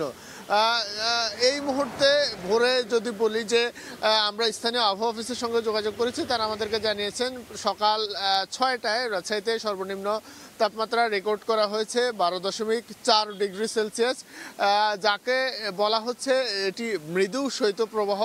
এবং হচ্ছে গত কয়েকদিনে কিন্তু রাজশাহীর উপর দিয়ে মৃদু এই শৈত্যপ্রবাহ বয়ে যাচ্ছে। তবে কয়েকদিন নাগাদ তাপমাত্রা খুব বেশি ওঠানামা করছে না, তাপমাত্রার প্রবাহ একই রকম আছে এবং বিশেষ করে সকাল বেলাতে শীত অনুভূত হচ্ছে বেশি। এতে বেশি বিপাকে হচ্ছে বরাবরই যারা ছিন্নমূল মানুষ রয়েছেন, কাজের সন্ধানে যারা বের হন, খেটে খাওয়া মানুষ, তারা কিন্তু এই সময়টিতে একটু বেশি বিপাকে পড়েন, কারণ কর্মের তাগিদে তাদেরকে কিন্তু সকাল সকাল ঘর থেকে বের হতে হয় এবং এই সময়টিতে তারা বিশেষ করে বিপাকে পড়েন, তারা কাজের সন্ধানে বের হন, কিন্তু এই সময়টিতে এসে তারা কোনো কাজ পান না।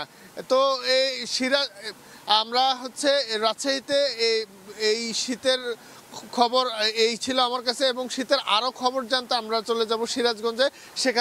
সেখানে আছেন সহকর্মী রিঙ্কু কুণ্ড। গত কয়েকদিন ধরে সিরাজগঞ্জে কনকনে ঠান্ডার সাথে যোগ হয়েছে ঘন কুয়াশা এবং হিমেল বাতাস। এই ঘন কুয়াশার কারণে কিন্তু সিরাজগঞ্জের জনজীবন অনেকটা জুবুথুবু হয়ে পড়েছে। আমি যদি একটু দেখাই যে উত্তরবঙ্গে যে মহাসড়কটি রয়েছে, অর্থাৎ যমুনা সেতু পশ্চিম সংযোগ মহাসড়ক, সেই মহাসড়কটিতে আমরা আছি এবং আমরা দেখছি যে বেলা অনেক প্রতিদিনই কিন্তু অনেক বেলা হলেও কিন্তু হেডলাইট জ্বালিয়ে ঘন কুয়াশার কারণে কিন্তু আসলে যানবাহনগুলো চলাচল করতে হচ্ছে এবং যানবাহনের যে স্বাভাবিক গতি সেটিতে কিন্তু আসলে চালকরা চলাচল করতে পারছে না। চালকরা যেটি বলছে যে ঘন কুয়াশা তাদের কিছুটা দূরে কিন্তু দেখতে অসুবিধা হচ্ছে, যে কারণে তারা হেডলাইট জ্বালিয়ে অনেকটা ধীর গতিতে আসলে যানবাহন চলাচল করছে। এবং উত্তরবঙ্গের যে সকল জেলা রয়েছে সেই সকল জেলার সাথে কিন্তু ঢাকার যোগাযোগের একমাত্র সড়ক পথ কিন্তু এই যমুনা সেতুর পশ্চিম সংযোগ মহাসড়ক, এবং সেই আমরা দেখছি যে উত্তরবঙ্গ থেকে যে সকল গাড়ি প্রতিদিন যে পরিমাণ আসে তার থেকে কিছুটা সংখ্যক কম গাড়ি কিন্তু আসলে চলাচল করছে। তবে স্বাভাবিক যে গতি ঘন কুয়াশার কারণে সেই গতি নিয়ে কিন্তু আসলে যানবাহন চলাচল করতে পারছে না এবং বেলা অনেক গড়ালেও কিন্তু তারা হেডলাইট জ্বালিয়ে আসলে যানবাহন চলাচল করছে। আমি যদি বলি গত কয়েকদিন ধরে সিরাজগঞ্জের তীব্র ঠান্ডা আসলে অনুভব হচ্ছে, সেই সাথে ঘন কুয়াশা এবং হিমেল বাতাস রয়েছে। এই কারণে কিন্তু যে যমুনাপাড়া জেলা সিরাজগঞ্জের জনজীবন কিন্তু অনেকটাই জুবুথুবু হয়ে পড়েছে এবং বিশেষ করে যদি বলি যে নিম্ন আয়ের মানুষের যারা রয়েছে তারা যারা নিম্ন মানুষের যারা তাদের আসলে কিন্তু আসলে অনেকটাই অসুবিধা হচ্ছে, অর্থাৎ খেটে খাওয়া যারা মানুষ রয়েছে তাদের কিন্তু এই যে তীব্র ঠান্ডায় কাজ করতে অনেকটা বেগ পেতে হচ্ছে। তারা যেটি বলছে যে তাদের কিন্তু আসলে এই যে তীব্র ঠান্ডায় অনেকটাই সমস্যা পড়তে হচ্ছে। তো এক কথা বলা যে ঘন কুয়াশা রয়েছে এবং ঘন কুয়াশায় মহাসড়কের যে যানবাহনের গতি সেটি কিন্তু অনেকটাই কম রয়েছে এবং বেলা অনেক গড়ালেও কিন্তু হেডলাইট জ্বালিয়ে আসলে যানবাহন চলাচল করতে হচ্ছে। তো এ ছিল সিরাজগঞ্জ থেকে আমার কাছে ঠান্ডার সবশেষ খবর। সরাসরি যুক্ত ছিলাম রাজশাহী ও সিরাজগঞ্জে। সড়ক পরিষ্কারে ২৫০০ ও ড্রেন পরিষ্কারে বেতন মিলে ৫,৪০০ টাকা। এ বেতনে সংসার চালাতে হিমশিম খাচ্ছেন নাটোর পৌরসভার চুক্তিভিত্তিক ৮৬ পরিচ্ছন্নতা কর্মী। বিকল্প কর্মসংস্থান না থাকায় জরাজীর্ণ বাসস্থানে মানবেতর জীবনযাপন করতে হচ্ছে তাদের। আল মামুনের পাঠানো তথ্য ও রকুনুজ্জামানের ছবি নিয়ে রিপোর্ট। ভোরের আলো ফোটার আগেই নাটোর পৌরসভার ৯টি ওয়ার্ডের বিভিন্ন সড়কে ঝাড়ু দেওয়া শুরু করেন ৫৬ জন পরিচ্ছন্নতা কর্মী। জাতীয়, ধর্মীয় এমনকি সাপ্তাহিক বন্ধে বিশ্রাম নেই তাদের। বছরে ৩৬৫ দিনেই সড়ক পরিষ্কার রাখতে হয় তাদের। অথচ এমন কঠিন কাজের বিনিময়ে প্রতি মাসে নাটোর পৌরসভা তাদের বেতন দেয় জনপ্রতি মাত্র ২৫০০ টাকা। একইভাবে সড়কের পাশে ড্রেন পরিষ্কার করা ৩০ জন শ্রমিককে প্রতি মাসে বেতন দেওয়া হয় ৫,৪০০ টাকা করে। দ্রব্যমূল্যের ঊর্ধ্বগতির বাজারে এ বেতন দিয়ে মানবেতর জীবনযাপন করতে হচ্ছে পরিচ্ছন্নতা কর্মীদের। পৌরসভার চুক্তিভিত্তিক নিয়োগ পাওয়া এসব পরিচ্ছন্নতা কর্মীরা বসবাসও করছেন জরাজীর্ণ বাসভবনে। ঝড় বাদল কিছুই নাই, আমরা এই পৌরসভা নাটোর পৌরসভায় চাকরি করি, আমাদেরকে ২৫০০ টাকা বেতন দেয়। ২৫০০ টাকা দিয়ে আমরা কি করব, কি করে চালাবো? যে জিনিসপত্রের দাম, আমাদের যে বাড়ি ঘর একদিক ৩ ফুটা একদিক পানি পড়ে না, জায়গা থাকার মতন। যে বেতন আমরা এই বেতন খাবো না বাড়ি ঘর বানাবো। পৌরসভা কর্তৃপক্ষ বলছে চুক্তিভিত্তিক পরিচ্ছন্নতা কর্মীদের জন্য ৭তলা ভবন নির্মাণের পাশাপাশি বেতন বৃদ্ধিরও পরিকল্পনা নেওয়া হয়েছে। উন্নয়ন সমন্বয় সভায় আমরা সম্মানিত এই জেলা প্রশাসক মহোদয়ের কাছে আমরা ভূমি চেয়েছি। যদি ভূমির ব্যবস্থা হয় তাদের একটি সুন্দর বসবাসের অ্যাপার্টমেন্ট ব্লক হবে, তাতে করে যারা খুবই স্বল্প মূল্যে তারা সেখানে বসবাস করতে পারবে। একই সাথে আমরা বেতন বৃদ্ধির বিষয়টিও চিন্তা ভাবনা রেখেছি। এটিও আশা করি যে একটা পজিটিভ কোনো কিছু হবে। নাটোর শহরের উত্তর চৌকির পাড় এলাকায় পৌরসভার চুক্তিভিত্তিক ৮৬ জন পরিচ্ছন্নতা কর্মী সহ হরিজন সম্প্রদায়ের প্রায় ৩০০ পরিবার বসবাস করে।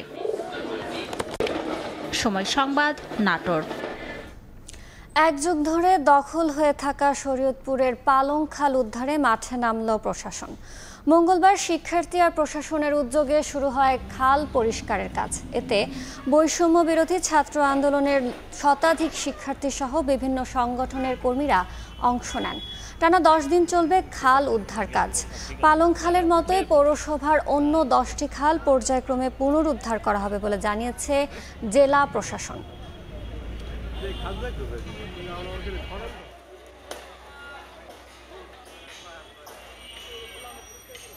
খালের অবস্থা খুবই বেহাল। খালের ওপরে বিভিন্ন স্থাপনা তৈরি সহ নানাভাবে খালকে একদম বিপর্যস্ত করে দেওয়া হয়েছে। আমরা একটা পরিচ্ছন্ন শহর চাই। আমরা চাই সবার মধ্যে এই মেন্টালিটি গ্রো করুক যে ময়লা নির্দিষ্ট স্থানে ফেলতে হবে, খালগুলিকে পরিষ্কার পরিচ্ছন্ন রাখতে হবে। খালের সাথে কৃষি সহ মানুষের জীবন জীবিকার একটা নিবিড় সম্পর্ক রয়েছে, সেটাকে মাথায় রেখে আমরা এখানে যারা যুব সম্প্রদায় যারা রয়েছে তাদেরকে সাথে করে নিয়ে স্কাউট সহ বিভিন্ন ডিপার্টমেন্ট সহ আমরা একটা সম্মিলিত উদ্যোগ গ্রহণ করেছি এবং এটা আজকে শুরু হলো। এটা ধারাবাহিকভাবে ১০ দিন চলবে। জুলাই আগস্টের স্মৃতি ধরে রাখতে লক্ষ্মীপুরে শতাধিক বিদ্যালয়ে শুরু হয়েছে দেয়ালিকা উৎসব। এসো দেশ বদলাই পৃথিবী বদলাই প্রতিবাদ দিয়ে মঙ্গলবার সকাল থেকে দুপুর পর্যন্ত চলে চিত্রাঙ্কন। এতে ফুটে ওঠে ছাত্র জনতার আন্দোলনের বিভিন্ন প্রতিচ্ছবি। তুলে ধরা হয় আবু সাঈদ আর মুগ্ধের বীরত্বের গল্প। এছাড়া আওয়ামী লীগ, ছাত্রলীগ ও পুলিশের গুলিতে হত্যার ভয়াবহ চিত্র ফুটিয়ে তোলা হয় রং তুলির আচরে। এমন ব্যতিক্রমী আয়োজন দেশজুড়ে ছড়িয়ে দেওয়ার আহ্বান শিক্ষক অভিভাবকদের। রমজান সামনে রেখে হিলি স্থলবন্দর দিয়ে বেড়েছে নিত্যপণ্যের আমদানি। এলসি জটিলতা কাটিয়ে ডলার রেট স্বাভাবিক রাখা গেলে বাদাম, কিশমিশ, ছোলা সহ বিভিন্ন পণ্যের আমদানি বাড়ানো সম্ভব বলছেন আমদানিকারকরা। এতে দামও নিয়ন্ত্রণে থাকবে বলে মনে করছেন ব্যবসায়ীরা। শফিকুল ইসলাম শফিকের পাঠানো তথ্য ও ছবি নিয়ে রিপোর্ট। মার্চে শুরু হচ্ছে পবিত্র রমজান। এই সময় নিত্য প্রয়োজনীয় বেশ কয়েকটি পণ্যের চাহিদা বেড়ে যায়। এসব পণ্যের চাহিদা মেটানোর পাশাপাশি বাজারে দাম নিয়ন্ত্রণে রাখতে হিলি স্থলবন্দর দিয়ে ভারত থেকে বেড়েছে বাদাম, কিশমিশ, ছোলাসহ বিভিন্ন পণ্যের আমদানি। আমদানিকৃত পণ্য বিক্রি হচ্ছে বন্দর থেকেই, এরপর যাচ্ছে ঢাকা, সিলেট সহ দেশের বিভিন্ন স্থানে। রমজান উপলক্ষে আরো বাড়বে আর কি, কার্যকরী আরো বাড়বে। ছোলা বুট হলো 100 টাকা থেকে 105 টাকা পাইকারি হচ্ছে। তবে বর্তমানে ব্যাংকে ডলার রেট সহনীয় থাকার ধারাবাহিকতা অব্যাহত থাকলে আগামীতে বাড়বে পণ্যের আমদানি, কমবে দাম বলছেন আমদানিকারকরা। বিগত দিনে আমাদের যে এলসি জটিলতা এবং ডলার সংকট ছিল, ডলারের দাম বৃদ্ধি পেত, কিন্তু বর্তমানে এই সমস্যাগুলো আমাদের হচ্ছে না। যদি এভাবে আমদানি করা হয় তো দাম কমে আসবে। রমজানে বাজারে পণ্যের সরবরাহ ঠিক রাখতে আমদানিকারকদের সব ধরনের সহযোগিতার আশ্বাস কাস্টমস কর্তৃপক্ষের। আমাদের কাস্টমসের আনুষ্ঠানিকতা সম্পন্ন করে দ্রুততার সহিত পণ্য সরকারি ডিউটি আদায় সাপেক্ষে আমরা ছাড় প্রদান করে থাকি। হিলি কাস্টমস ও বন্দরের তথ্য মতে চলতি মাসে এখন পর্যন্ত ভারতীয় 73 ট্রাকে 1728 মেট্রিক টন ছোলা, কিশমিশ, বাদাম ও নারিকেল আমদানি হয়েছে। সময় সংবাদ, হিলি। নাটোরে মাছের ঔষধ তৈরির অবৈধ কারখানা থেকে প্রায় 2 কোটি টাকা মূল্যের ওষুধ জব্দ করা হয়েছে। মঙ্গলবার রাতে জেলার জ্যেষ্ঠ সহকারী কমিশনার সাদ্দাম হোসেনের উপস্থিতিতে সেনাবাহিনী ও পুলিশ কারখানায় অভিযান চালায়। এ সময় বিদেশ থেকে আমদানি করা 17 ধরনের ওষুধ জব্দ করা হয়। এর বাজার মূল্য প্রায় 2 কোটি টাকা। স্থানীয়রা জানান, গোপালগঞ্জের কোটালীপাড়ার রিপন বিশ্বাস বাড়িটি ভাড়া নিয়ে মাছের ওষুধ বাজারজাত করতেন।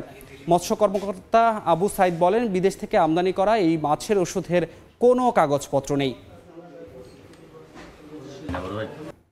অবৈধ অভিবাসীদের ধরতে দীর্ঘদিনের নীতি ভেঙে যুক্তরাষ্ট্রের শিক্ষা প্রতিষ্ঠান ও গির্জায় অভিযান চালাবে পুলিশ।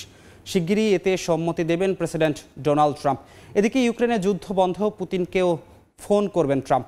এতে রাজি না হলে মস্কোর উপর নিষেধাজ্ঞার হুমকিও দিয়েছেন তিনি। দীর্ঘদিন ধরে চলা মস্কো কিয়েভ সংঘাত শেষ করাই ট্রাম্প প্রশাসনের নীতি বলে বার্তা দিয়েছেন নতুন পররাষ্ট্রমন্ত্রী মার্ক রুবিও। প্রেসিডেন্ট পদের ক্ষমতা গ্রহণের পরে ডোনাল্ড ট্রাম্পের একের পর এক পদক্ষেপ দেখছে বিশ্ব। এবার অবৈধ অভিবাসীদের গ্রেফতারে যুক্তরাষ্ট্রের গির্জা ও স্কুলগুলোতে পুলিশি অভিযান চালাতে শিগগিরই সম্মতি দেওয়া হবে বলে জানিয়েছেন তিনি। এক বিবৃতিতে বিষয়টি নিশ্চিত করেছে যুক্তরাষ্ট্রের হোমল্যান্ড সিকিউরিটির ভারপ্রাপ্ত সচিব বেঞ্জামিন হাফম্যান। বলেন, গ্রেফতার এড়াতে অপরাধীরা কোনোভাবেই যুক্তরাষ্ট্রের শিক্ষা প্রতিষ্ঠান ও ধর্মীয় উপাসনালয়ে লুকাতে পারবেন না। বাইডেনের চেয়ে বর্তমান প্রেসিডেন্টের শাসনামল কিভাবে ভিন্ন হতে চলেছে তাই এখন দেখা যাবে। এর আগে 2011 সালে সংবেদনশীল এলাকা থেকে অভিবাসীদের গ্রেফতারে বিরত থাকার একটি নীতি নির্ধারণ করে অভিবাসন এবং শুল্ক বিভাগ। একই ধারা অব্যাহত রাখে বাইডেন প্রশাসনও। হোয়াইট হাউসে ট্রাম্পের দ্বিতীয় দিনে আলোচনায় ছিল রুশ ইউক্রেন যুদ্ধ বন্ধের প্রসঙ্গ। এ নিয়ে পুতিনকে ফোন করবেন ট্রাম্প। মঙ্গলবার বিবিসি টুডের এক অনুষ্ঠানে অংশ নিয়ে পেন্টাগনের ক্ষমতা হস্তান্তর দলের প্রধান রবার্ট উইলকি বলেন, পুতিন যদি যুদ্ধবন্ধের আহ্বানে সাড়া না দেন তাহলে যুক্তরাষ্ট্র নিজেদের জ্বালানি শক্তি ব্যবহার করবে। যুক্তরাষ্ট্র তখন ইউরোপে তরলীকৃত প্রাকৃতিক গ্যাস সরবরাহ শুরু করবে। আর বৈশ্বিক তেলের বাজারে যুক্তরাষ্ট্রের উপস্থিতির কারণে তেলের দাম কমে যাবে, যা রাশিয়ার অর্থনীতিকে দেউলিয়া করে দেবে। এদিকে মঙ্গলবার নতুন পররাষ্ট্রমন্ত্রী হিসেবে দায়িত্ব গ্রহণের পর ওয়াশিংটনে কোয়াড সদস্যদের সঙ্গে সাক্ষাৎ করেন মার্ক রুবিও। মূলত ইন্দো প্যাসিফিক অঞ্চলে চীনা হুমকি মোকাবিলায় এদিন অস্ট্রেলিয়া, জাপান ও ভারতের প্রতিনিধির সঙ্গে দেখা করেন তিনি। মৌসুমী সাথী, সময় সংবাদ। বিশ্ব স্বাস্থ্য সংস্থা থেকে যুক্তরাষ্ট্রকে প্রত্যাহার করার ট্রাম্পের সিদ্ধান্তের সমালোচনা করেছে চীন। মঙ্গলবার দেশটির পররাষ্ট্র মন্ত্রণালয় জানায়, ডব্লিউএইচওকে দুর্বল করার বদলে সবার উচিত একে শক্তিশালী করা। আন্তর্জাতিক জনস্বাস্থ্য বিষয়ক সহযোগিতাকে আরও গভীর করতে সংস্থাটিকে সমর্থন করে যাবে বলে ঘোষণা দেয় বেইজিং। ট্রাম্পের এই পদক্ষেপে দুঃখ প্রকাশ করে বিশ্ব স্বাস্থ্য সংস্থা জানায়, নতুন প্রেসিডেন্ট তার এই আদেশের পুনর্বিবেচনা করবে। মার্কিন মসনদে বসার পর থেকেই একের পর এক নির্বাহী আদেশে সই করছেন নতুন প্রেসিডেন্ট ডোনাল্ড ট্রাম্প। শুরুতেই বাতিল করেছেন বাইডেন আমলের 78টি নির্বাহী আদেশ। এর মধ্যে বিশ্ব স্বাস্থ্য সংস্থা থেকে বের হয়ে যাওয়ার বিষয়টিও রয়েছে। করোনা মহামারী সহ অন্যান্য স্বাস্থ্য সংকটের সময় WHO ভুলভাবে পরিচালিত হয়েছে বলে অভিযোগ করেছেন ট্রাম্প। বলেন সংস্থাটি সদস্য রাষ্ট্রগুলোর রাজনৈতিক হস্তক্ষেপ এড়িয়ে স্বাধীনভাবে কাজ করতে ব্যর্থ হয়েছে। এছাড়া বৈশ্বিক স্বাস্থ্য সংস্থাটি চীন থেকে যে অর্থ পাচ্ছে তার তুলনায় বেশি অর্থ যুক্তরাষ্ট্র থেকে নিচ্ছে বলেও দাবি করেন ট্রাম্প। বিশ্ব স্বাস্থ্য সংস্থা থেকে যুক্তরাষ্ট্রকে প্রত্যাহার করার প্রক্রিয়া শুরু করতে সোমবার একটি নির্বাহী আদেশে স্বাক্ষর করেন তিনি। রয়টার্স জানায় এই পদক্ষেপের কারণে যুক্তরাষ্ট্র 12 মাসের মধ্যে জাতিসংঘের স্বাস্থ্য সংস্থাটি থেকে বের হয়ে যাবে এবং সংস্থাটিকে দেওয়া সব ধরনের অনুদান বন্ধ করে দেবে। ট্রাম্পের এমন পদক্ষেপের সমালোচনা করেছে চীন। মঙ্গলবার এক সংবাদ সম্মেলনে দেশটির পররাষ্ট্র মন্ত্রণালয়ের মুখপাত্র গুও জিয়াকুন জানান, বিশ্ব স্বাস্থ্য সংস্থাকে শুধুমাত্র শক্তিশালী করা উচিত, দুর্বল করা নয়। বলেন WHOর প্রতি দায়িত্ব পালনে চীন সংস্থাটির ওপর সমর্থন অব্যাহত রাখবে। বিশ্বব্যাপী জনস্বাস্থ্যের ক্ষেত্রে একটি পেশাদার আন্তর্জাতিক সংস্থা হিসেবে বিশ্ব স্বাস্থ্য সংস্থা গুরুত্বপূর্ণ ভূমিকা পালন করে। চীন বরাবরের মতো বিশ্ব স্বাস্থ্য সংস্থাকে তার দায়িত্ব পালনে আন্তর্জাতিক জনস্বাস্থ্য সহযোগিতাকে আরো গভীর করতে বিশ্বব্যাপী স্বাস্থ্য শাসনকে শক্তিশালী করতে সহায়তা করবে। ট্রাম্পের এমন সিদ্ধান্তে দুঃখ প্রকাশ করেছে বিশ্ব স্বাস্থ্য সংস্থা। নতুন মার্কিন প্রেসিডেন্ট তার এই আদেশ পুনর্বিবেচনা করবে বলে আশা করছে সংস্থাটি। এদিকে এমন সিদ্ধান্তে বিশ্ব স্বাস্থ্য সংস্থা অনেক বেশি ক্ষতিগ্রস্ত হবে এবং এর প্রভাব মার্কিনদের ওপর পড়বে বলেও আশঙ্কা বিশেষজ্ঞদের। অন্তরা সেন, সময় সংবাদ। যুক্তরাষ্ট্রের 47তম প্রেসিডেন্ট হিসেবে ডোনাল্ড ট্রাম্পের শপথ নেওয়ার দিনে বিতর্কে জড়ালেন মার্কিন ধনকুবের ইলন মাস্ক। মার্কিন মসনদে ট্রাম্পের প্রত্যাবর্তন উদযাপনের সময় মাস্কের করা হাতের ইশারাকে নাৎসি স্যালুটের সঙ্গে তুলনা করেছেন অনেকে। তবে মাস্কের সমর্থকরা বলছেন, উচ্ছ্বাসের মুহূর্তে করা এমন অঙ্গভঙ্গিকে ভুলভাবে ব্যাখ্যা করা হচ্ছে।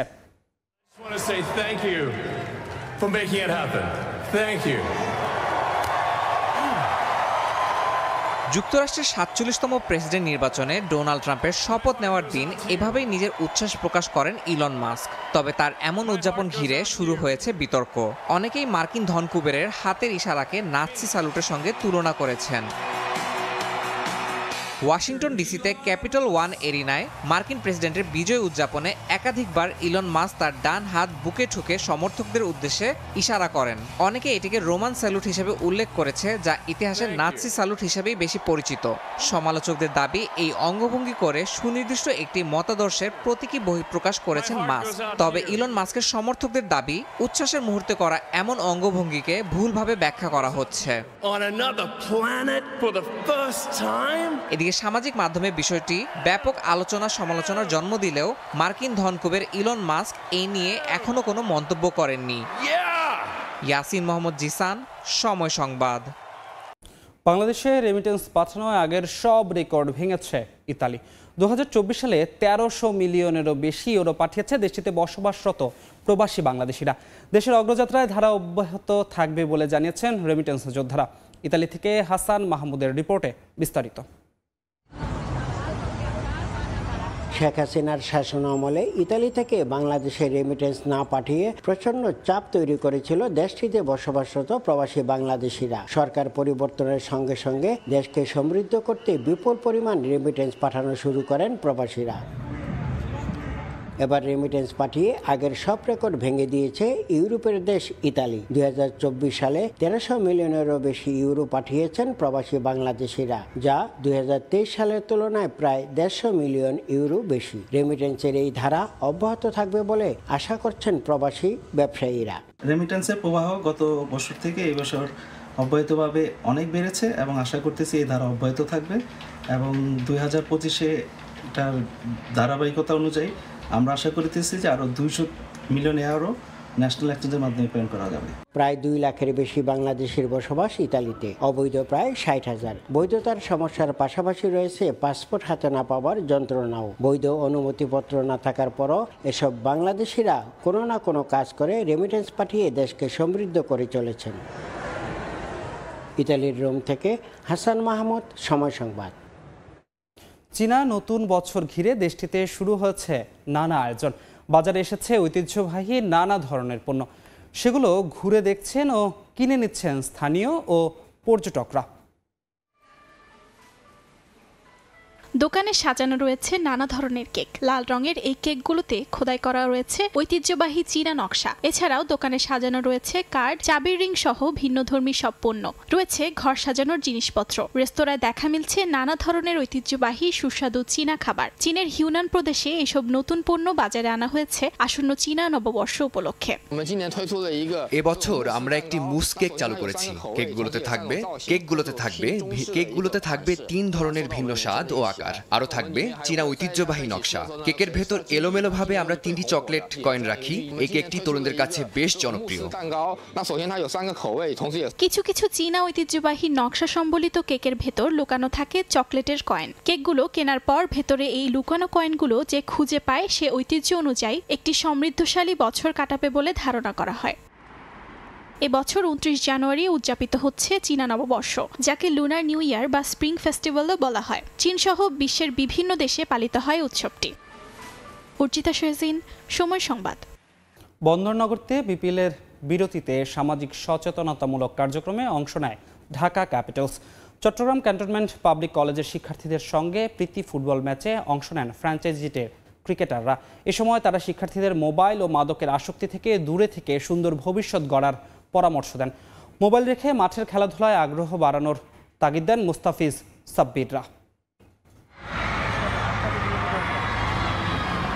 সকাল থেকেই বন্দরনগরীর চট্টগ্রাম ক্যান্টনমেন্ট পাবলিক কলেজে সাজ রব। হাজার হাজার শিক্ষার্থীর কলতানে মুখর চারপাশ। বন্দরনগরীতে চলছে বিপিএল উন্মাদনা। এর মাঝে একটু বিরতি। সেই সুযোগে চট্টগ্রাম ক্যান্টনমেন্ট পাবলিক কলেজে শিক্ষার্থীদের মোবাইল ও মাদকের ক্ষতিকর দিক নিয়ে সচেতন করতে হাজির ঢাকা ক্যাপিটালসের ক্রিকেটাররা।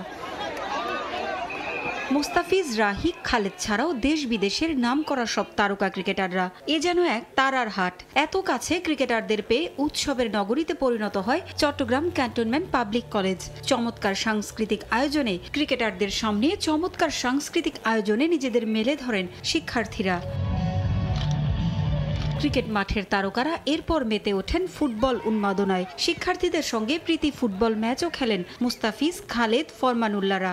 মোবাইলের প্রতি অতিরিক্ত আসক্তি ও মাদক থেকে দূরে থেকে খেলাধুলার প্রতি আগ্রহ বাড়াতে নানা পরামর্শ দেন তারা। ঢাকা, সিলেট বা অন্যান্য ডিভিশনগুলোতে যেন এগুলো প্রকাশ পায়, যাতে করে স্পোর্টসের মান বাড়ে এবং শিশুরা যেন মাঠে আসে, মোবাইল রাইখা যেন মাঠে আসে এবং তাদের যে সময়টা আছে, শৈশবটা আছে, ওটা যেন মাঠে কাটায়। স্পোর্টসে আসুক, মন দিয়ে পড়ালেখা করুক, যেন তারাই আগামী দিনের ভবিষ্যৎ। তোমাদের ফিউচার তোমাদেরকেই গড়তে হবে।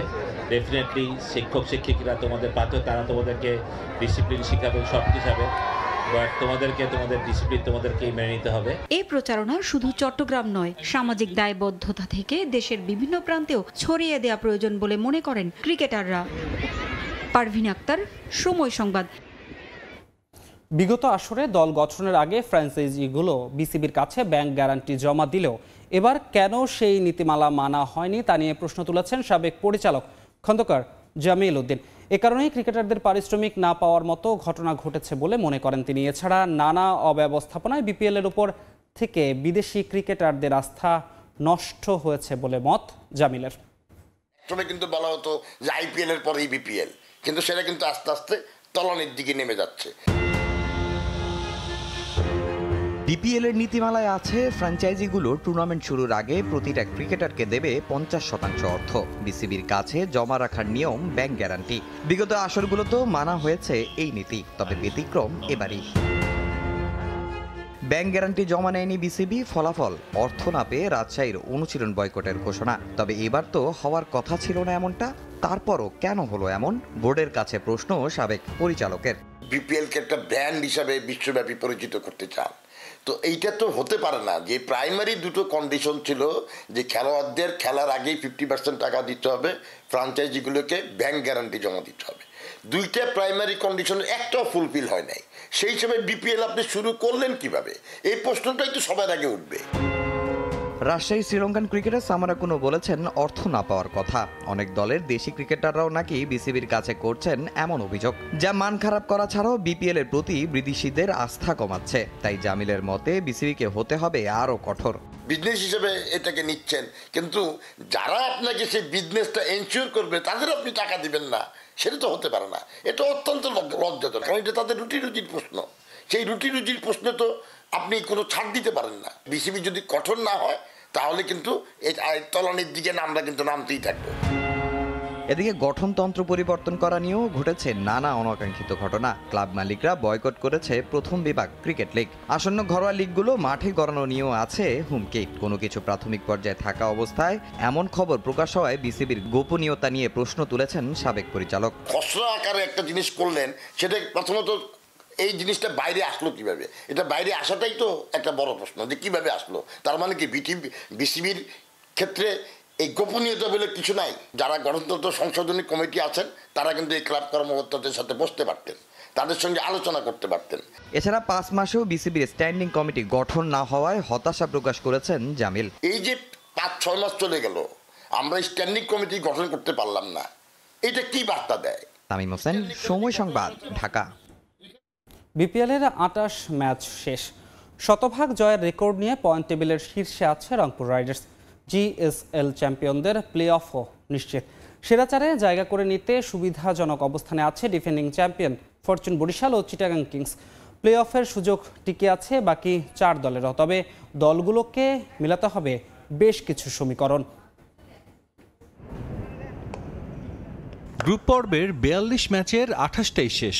চট্টগ্রামে আর দুদিনে অনুষ্ঠিত হবে 4 ম্যাচ।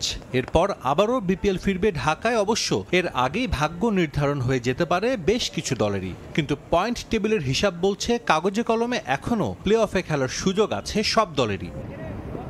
এক নজরে দেখা যাক বিপিএল এর পয়েন্ট টেবিল। রংপুর রাইডার্স ছুটছে এক্সপ্রেস গতিতে। এখন পর্যন্ত কোনো দলই তাদের সামনে বাধা হতে পারেনি। বাংলাদেশের একমাত্র ফ্র্যাঞ্চাইজি হিসেবে বিদেশের মাটি থেকে শিরোপা জিতে ঘরে ফেরা দলটা টানা 8 জয়ে আছে টেবিলের শীর্ষে। পরের অবস্থানে আছে চিটাগং কিংস, 8 ম্যাচে 5 জয় তাদের ঝুলিতে। রান রেটে এগিয়ে দ্বিতীয় স্থানটা দখলে শহীদ আফ্রিদির দলটার। ডিফেন্ডিং চ্যাম্পিয়ন বরিশাল 1 ম্যাচ কম খেলেছে, 7 ম্যাচে 10 পয়েন্ট নিয়ে তৃতীয় স্থান তাদের দখলে। সমান 6 পয়েন্ট নিয়ে খুলনা 4 ও দুর্বার রাজশাহী আছে 5ম স্থানে। আর ধুঁকতে থাকা ঢাকা ও সিলেট সমান 4 পয়েন্ট নিয়ে যথাক্রমে 6ষ্ঠ ও 7ম স্থানে।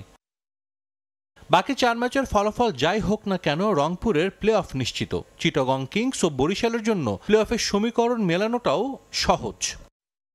তবে টেবিলের শেষ 4 দলকে নিজেদের ম্যাচ জেতার সঙ্গে তাকিয়ে থাকতে হবে অন্য দলের ফলাফলের ওপরও। খুলনা 7 ম্যাচের 3টিতে জিতেছে, এখনও তারা খেলবে 5 ম্যাচ। হাতে ম্যাচের সংখ্যা বেশি থাকায় তাদের সুযোগও থাকছে বেশি। তবে দুর্বার রাজশাহীর বাকি আছে মোটে 3 ম্যাচ, যার একটি হারলেই নিশ্চিত হয়ে যাবে তাদের বিদায়। ঢাকা সিলেটের সামনে একটাই পথ খোলা, জিততে হবে বাকি সবগুলো ম্যাচ।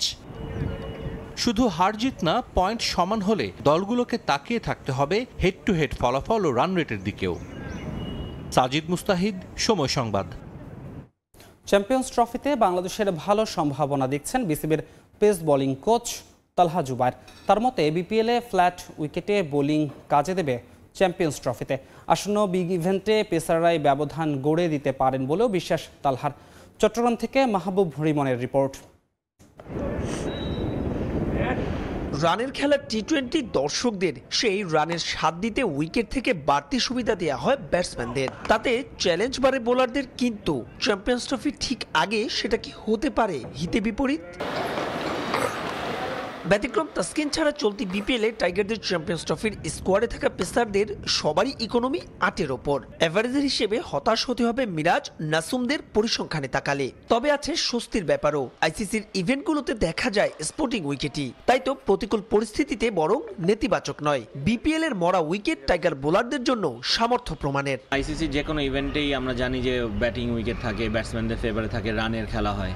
সো ওইখানে তো অবশ্যই বোলারদের জন্য একটা চ্যালেঞ্জ থাকবে, কিন্তু আমাদেরও এই চ্যালেঞ্জটা কিভাবে, অন্যান্য দেশ যদি পারে আমরা কেন পারবো না? সো আপনি কখন বড় দল হবেন? আপনি তখনই বড় দল হবেন যখন এই সব চ্যালেঞ্জগুলো আপনি অ্যাকসেপ্ট করবেন। আপনার এই স্কিলগুলো ডেভেলপ করতে হবে যে এই উইকেটে আমার কীরকম বোলিং করতে হয়, কীভাবে আমি রান মিনিমাইজ করতে পারবো। সো এবারের বিপিএলটা আমার মনে হয় আমাদের বোলারদেরকে খুব হেল্প করবে, কারণ আমাদের এবার বিপিএল উইকেটগুলো চমৎকার আছে। গেলবার সেমিফাইনালে খেলা যে কোনো আইসিসি ইভেন্টের টাইগারদের সর্বোচ্চ অর্জন। তবে এবারের প্রেক্ষাপট ভিন্ন। সাকিব তামিম নেই, পারফরমেন্সের কারণে বাদ পড়েছেন লিটন, হাসান মাহমুদও। এরপরেও বাংলাদেশ যে স্বপ্ন দেখছে তার বড় কারণ পেস বিপ্লব। যে আমরা খুবই ভালো করব, not only fast bowlers, as a team আমরা ইনশাল্লাহ ভালো করার সুযোগ আছে। সো আমরা যদি আমাদের অ্যাবিলিটি ওয়াইজ খেলতে পারি, আমরা যদি এই চিন্তাটা করতে পারি যে আমরাও মানে ওয়ান অফ দ্য কন্টেন্ডার এই ট্রফির জন্য, ওই বিশ্বাসটা যদি রেখে আমরা খেলতে পারি, আমার মনে হয় সবাই জায়গা থেকে চেষ্টা করলে অবশ্যই আমরাও এই ট্রফি নিয়ে আসতে পারি। তবে সেখানে শঙ্কার কারণ হতে পারে ক্যাচ মিস আর বাজে ফিল্ডিং। ক্যারিবিয়ান সিরিজের পর চলতি বিপিএলেও যা দৃষ্টিগোচর হয়েছে প্রবলভাবে, এই জায়গায় তাই উন্নতির কোনো বিকল্প নাই। টি-20 ফরম্যাটে যেখানে ব্যাটসম্যান খুবই অ্যাগ্রেসিভ থাকে, সো সেখানে আপনি যখন চান্সগুলো এভেল করতে পারবেন না, অবশ্যই মানে বোলারের তো ফ্রাস্ট্রেশন কাজ করেই, ইনফ্যাক্ট হোল টিমেরই ফ্রাস্ট্রেশন কাজ করে। আমি বলছি না যে কেউ ইচ্ছাকৃত ড্রপ করছে ক্যাচ মিস হয়ে যায়, এটা মানে গেমের একটা পার্ট। কিন্তু আপনার এই জায়গাটায় বোলিং ব্যাটিং আপনি হয়তো একদিন পারফর্ম করবেন, একদিন করবেন না, কিন্তু ফিল্ডিংয়ের প্রিপারেশনটা আপনি যদি ভালো মতো নেন, ফিল্ডিং আপনি চাইলেই যে কোনো দিন ভালো করতে পারেন। চ্যাম্পিয়ন্স ট্রফিতে স্লগ ওভারে হাসান মাহমুদকে মিস করবেন টাইগারদের এই সাবেক পেসার। বিপিএলে মিরাজের অধিনায়কত্ব ছড়ল প্রশংসা, বিশ্বাস দ্রুতই রানে ফিরবেন নাজমুল হোসেন শান্ত। মাহবুব রিমন, সময় সংবাদ, চট্টগ্রাম। টি-20তে বাংলাদেশ উন্নতি করেছে কিনা তা প্রমাণে যথেষ্ট নয় ওয়েস্ট ইন্ডিজ সিরিজ জয়, বরং শর্টার ফরম্যাটে টাইগারদের উন্নতির আসল মাপকাঠি আন্তর্জাতিকে পারফরমেন্সের ধারাবাহিকতা, এমনটাই মনে করেন সৌম্য সরকার। বিপিএলে এবারের উইকেট ব্যাটারদের আত্মবিশ্বাস বাড়াবে বলে মত এই বাঁহাতি ব্যাটারের। জানিয়েছেন ইনজুরি থেকে প্রত্যাবর্তনে এত লম্বা সময় লাগার কারণ। সৌম্য সরকার ধ্রুবতারার মতো আবির্ভাব, এরপর আবার হারিয়ে যাওয়া। নিজের দ্বিতীয় মেয়াদে সৌম্যকে দ্বিতীয় জীবন দেন টাইগারদের সাবেক হেড কোচ চান্ডিকা হাথুরুসিংহে। সৌম্যকে নিয়ে লঙ্কান কোচের খেলা জুয়াটা বিফলে যায়নি। টাইগার টপ অর্ডারের বাকিদের তুলনায় এই বাঁহাতির সময়টা বেশ ভালোই যাচ্ছে। সৌম্যকে আত্মবিশ্বাস দিয়েছে গ্লোবাল সুপার লিগ। ওই টুর্নামেন্টের সর্বোচ্চ রান স্কোরার ক্যারিবীয় দ্বীপে দলকে জিতিয়েছেন প্রথমবারের মতো টি-20 সিরিজ। তবে ক্যারিবীয়দের তাদেরই মাটিতে হারালেও সন্তুষ্টি খুঁজতে চান না সৌম্য। শর্টার ফরম্যাটে আসলেই বাংলাদেশ উন্নতি করেছে কিনা তা প্রমাণে তার কাছে মাপকাঠি ধারাবাহিকতা। সবাই যদি বিশ্বাস করি আমরা পারি তাহলে পারবো, আমরা তো কেউ বিশ্বাসই করি না যে পারবো। আগে নেগেটিভ কথা বললে তো হবে না। ওই টুর্নামেন্টের শুরুতেই আমি বলছিলাম যে আমরা যদি 3 সাইডটাই ভালো করতে পারি আমরা জিততে পারবো যে কোনো টিমের ইসে। হ্যাঁ, আমরা ওইখানে ভালো করছি, কিন্তু এটা আমরা কত বেশি কন্টিনিউ করতে পারবো এইটা হচ্ছে আমাদের ইমপ্রুভের জায়গা। ইনজুরিতে ছিটকে যাওয়া এই ক্রিকেটার ঘরে বসেই দেখছেন বিপিএল এর রান উৎসব। ছোট বাউন্ডারিতে টুর্নামেন্টের প্রথম 2 পর্বে ছিল ব্যাটারদের আধিপত্য।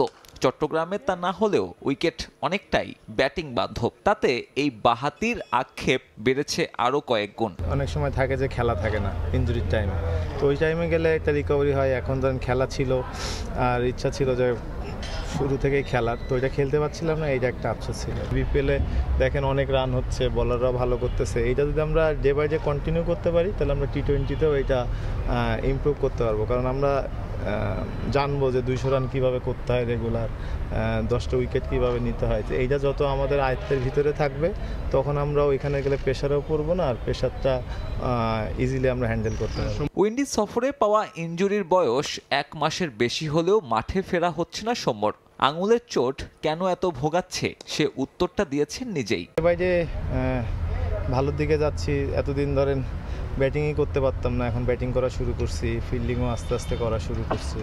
তো অ্যাকচুয়ালি একটু টাইমও বেশি লাগছে, মাঝখানে একটা নতুন যে ভাইরাসটা আসছে করোনা, ওইটাও হয়েছিল, সেই জন্য হয়তো রিকভারি হইতে একটু লেট হয়ে গেছে। আগামী 23 জানুয়ারি দুর্বার রাজশাহীর বিপক্ষে দেখা যেতে পারে সৌম্য সরকারকে, যদিও আনুষ্ঠানিক নয় কিছুই। প্লে অফে জায়গা নিশ্চিত করে ফেলা রংপুর এই ওপেনারকে নিয়ে হাঁটতে পারে ধীরে চলো নীতিতে। তাতে সৌম্যর অপেক্ষা বাড়বে ঢাকা পর্ব পর্যন্ত। সাব্বির মিথুন, সময় সংবাদ। ফেডারেশন কাপের খবর। ফকিরেরপুল ইয়ং মেন্সকে 3-0 গোলে উড়িয়ে দিল আবাহনী। এ জয়ে পয়েন্ট টেবিলের 2 নম্বরে উঠে এলো ধানমন্ডির জায়ান্টরা। আরেক ম্যাচে চট্টগ্রাম আবাহনীকে একই ব্যবধানে হারিয়ে টেবিলের শীর্ষে রহমতগঞ্জ মুসলিম ফ্রেন্ডস সোসাইটি। এ মৌসুমে দল যেমন তেমন হোক, আবাহনী খেলছে দারুণ। বিদেশি কোনো ফুটবলার ছাড়াই তারা টক্কর দিচ্ছে বসুন্ধরা মোহামেডানের সঙ্গে। প্রিমিয়ার লিগে টেবিলের 2-এ থাকা দলটা ফেডারেশন কাপেও আছে সুবিধাজনক অবস্থানে। গ্রুপ পর্বে টানা জয়ে নকআউট নিশ্চিত করে ফেলেছে আকাশী নীলরা। কুমিল্লার শহীদ ধীরেন্দ্রনাথ দত্ত স্টেডিয়ামে এই ম্যাচটা ছিল ধানমন্ডির জায়ান্টদের জন্য টেবিলের অবস্থান সংহত করার লড়াই। প্রতিপক্ষ ফকিরের পুলি ইয়াংম্যানস হলেও শুরু থেকেই তারা ছিল বেশ সাবধানী। দেখে শুনে খেলার কৌশল নিয়ে প্রথমার্ধটা কাটিয়ে দেন মারুফুল হক শিষ্যরা। যদিও ম্যাচের 8ম মিনিটেই এগিয়ে যেতে পারত আকাশী নীলরা। বল নিয়ে প্রতিপক্ষের বক্সে ঢুকেও তালগোল পাকিয়ে আর স্কোর করা হয়নি আসাদুলের। 24 মিনিটে ম্যাচের বিপরীতে গিয়ে গোল করার সুযোগ এসেছিল ফকিরের পুলের সামনে, কিন্তু আকবির তুয়েবের ব্যর্থতা আর গোলকিপারের দৃঢ়তায় সে যাত্রায় বেঁচে যায় আবাহনী। বিরতি থেকে ফিরে অবশ্য একেবারে ভিন্ন এক আবাহনীর দেখা মেলে ধীরেন্দ্রনাথে। মাঝমাঠ নিজেদের দখলে রেখে একের পর এক আক্রমণে ওঠে মারুফুল বাহিনী। 65 মিনিটে ভেঙে যায় ডেডলক। ডি বক্সে এনামুলকে ফাউল করে স্বাগতিকদের পেনাল্টি উপহার দেন ইয়াংম্যানস ডিফেন্ডার। স্পট কিক থেকে দলকে এগিয়ে দেন ইয়াসিন। বদলে যায় ম্যাচের দৃশ্যপট। 3 মিনিট পরেই আবারও ফকিরের পুলের জালে বল পাঠায় মারুফুল হকের দল। দারুণ এক শটে ব্যবধান দ্বিগুণ করেন মুরাদ। অ্যাসিস্টে ছিলেন এনামুল গাজী। 71 মিনিটে আরও এক পশলা আক্রমণ থেকে ম্যাচে তৃতীয়বারের মতো এগিয়ে যায় আকাশী নীলরা। এবার আর কারো সাহায্য নয়, ডান দিক থেকে বক্সে ঢুকে একক নৈপুণ্যে দলের হয়ে স্কোরশিটে নাম লেখান মাহাদি ইউসুফ। 65 থেকে 71 এই কয় মিনিটের ঝড়ে উড়ে যায় ফকিরের পুলি ইয়াংম্যানস। তবে আরেক ম্যাচে একই ব্যবধানে চট্টগ্রাম আবাহনীকে হারিয়েছে রহমতগঞ্জ মুসলিম ফ্রেন্ডস সোসাইটি, যে কারণে সমান পয়েন্ট নিয়েও গোল ব্যবধানের কারণে টেবিলের 2-এ আবাহনী আর শীর্ষে রহমতগঞ্জ। নিয়ন মোহাইমেন, সময় সংবাদ। জুলাই বিপ্লবে অঙ্গ হারানোদের নিয়ে নতুন পরিকল্পনা করছে বাংলাদেশ এমপিউটি ফুটবল অ্যাসোসিয়েশন। বিপ্লবে পা হারানো যোদ্ধাদের নিয়ে ফুটবল দল গড়তে চায় সংস্থাটি, যেখানে সহযোগিতার হাত বাড়িয়ে দেবে বাফুফে। তারুণ্যের উৎসবে এমপিউটি ফুটবল নিয়ে এমন পরিকল্পনার কথা জানান বাফুফে সহ সভাপতি ফাহাদ করিম। গুলিটা এসে আমার পায়ে লাগে ডাইরেক্ট একদম হাঁটু বরাবর, পিছন দিকে ঢুকে সামনের দিক থেকে একদম খুলিমুলি নিয়ে বের হয়ে যায়। আমি পিছন দিকে পড়ে যাই, পড়ে যাওয়ার পরে পাওটা আমার একদম মুখের পরে এসে পড়ে। নতুন বাংলাদেশ গড়ার লক্ষ্যে সেদিন রক্তচক্ষু উপেক্ষা করে ঢাকার রাজপথে নেমেছিল আলামিন হোসেনরা। সাবেক প্রধানমন্ত্রীর পদত্যাগের পর বিজয় মিছিল নিয়ে যখন গণভবনে যাচ্ছিলেন, তখনই বাড্ডায় পুলিশের গুলি এসে দুভাগ করে দেয় আলামিনের পা। সঙ্গে সঙ্গে জ্ঞান হারান 10ম শ্রেণী পড়ুয়া এই ছাত্র। মনে করি যে আবার যদি কোনো কেউ চিকিৎসকের অবহেলায় শেষ পর্যন্ত এক পা হারাতে হয়েছে আলামিনকে। রোমহর্ষক সেসব দিনের কথা বলতে গিয়ে বরাবরই গলা শুকিয়ে আসছিল 17 বছর বয়সী এই কিশোরের। পা হারিয়ে স্বাভাবিক জীবন থেকে দূরে সরে হতাশায় নিমজ্জিত হয়ে পড়েন আলামিন। তখনই এই কিশোরকে আশার আলো দেখাচ্ছে এমপিউটি ফুটবল। পাও কাটার পর আমি ভেঙে পড়ছিলাম যে আমি আর কোনো খেলাধুলা করতে পারবো না, মানে ফ্রেন্ড সার্কেলের সাথে ঘোরাফেরা করতে পারবো না। ফুটবল যেহেতু আমি আগে থেকেই পছন্দ করি এবং ভালোবাসি, আমি ফুটবল কন্টিনিউ করতে চাই, আমি খেলতে চাই। নতুন বাংলাদেশে আলামিনদের প্রত্যাশা অনেক। দেশের অন্য সব সেক্টরের মতো ক্রীড়াঙ্গনও হোক দুর্নীতিমুক্ত, এমন প্রত্যাশা জুলাই বিপ্লবের আহত এই যোদ্ধার। আমরা যদি দেখি এখন বাংলাদেশ সামনের দিকে দুর্নীতিমুক্তভাবে এগিয়ে চলছে, তখন আমাদের মনের কাছে আমরা নিজেরা খুশি হব এবং মনের কাছে একটা ভালো লাগবে যে না, আমার যে জন্য আমরা গুলি খেয়েছি ওইটা সফল হচ্ছে। জুলাই বিপ্লবে আহতদের নিয়ে নতুন পরিকল্পনা করছে বাংলাদেশ এমপিউটি ফুটবল অ্যাসোসিয়েশন। পা হারানো যোদ্ধাদের নিয়েই ফুটবল দল গড়তে চায় সংস্থাটি। বাংলাদেশ প্যারা ফুটবল ডেভেলপমেন্ট একাডেমি, ওখানে তাদেরকে দীর্ঘমেয়াদী ট্রেনিং করে তারা যাতে এমপিউটি ফুটবলে আসতে পারে, সেজন্য আমরা কাজ করতেছি। এদিকে নিজেদের উদ্যোগে এমপিউটি ফুটবল উৎসব করেছে বাফুফে। সবার জন্য ফুটবল খেলা নিশ্চিত করতে বাফুফের এমন আয়োজন। এখানে খেলা দেখতে এসে অনুপ্রেরণা নিয়ে গেলাম। এই প্রত্যেকে ইচ অ্যান্ড এভরি ওয়ান আমাকে এত শক্তি দিয়েছে, আমার মনে হয় যে জীবনকে একটু অন্যভাবে ভাবতে শেখাবে। বিএফএফ লজিস্টিক্যালি সবসময় তাদেরকে সাহায্য করে। আমরা ইনশাল্লাহ সেই সাহায্য কন্টিনিউ করবো সামনে, এবং চেষ্টা করব আমরা যদি আরও কোনো কিছু করতে পারি to incorporate MPUT football association more with overall football activities. টুর্নামেন্টে জুলাই বিপ্লবের 4 শহীদের নামে গড়া হয় দল। ফাইনালে সাফাত একাদশকে হারিয়ে চ্যাম্পিয়ন হয়েছে মুগ্ধ একাদশ। ফাহিম ইসলাম, সময় সংবাদ, ঢাকা। চট্টগ্রামের এম এ আজিজ স্টেডিয়ামকে শুধুমাত্র ফুটবলের জন্য বরাদ্দ দেওয়ার সিদ্ধান্ত পরিবর্তনের দাবি জানালেন বন্দর নগরীর ক্রীড়া সংগঠকরা। এ উপলক্ষে আয়োজিত মতবিনিময় সভায় তারা বলেন, বিষয়টি বিবেচনার জন্য এরই মধ্যে জেলা প্রশাসকের মাধ্যমে ক্রীড়া উপদেষ্টার কাছে স্মারকলিপি প্রদান করা হয়েছে। সম্প্রতি এম.এ. আজিজ স্টেডিয়ামকে শুধুমাত্র ফুটবলের জন্য বরাদ্দ দেয় জাতীয় ক্রীড়া পরিষদ। যদিও ফুটবল সহ প্রায় 30টি ইভেন্ট অনুষ্ঠিত হয় এই মাঠে। শুধুমাত্র ফুটবলের জন্য স্টেডিয়াম বরাদ্দ দেওয়া হলে বাকি খেলা ও খেলোয়াড়েরা ক্ষতিগ্রস্ত হবে বলে দাবি তাদের।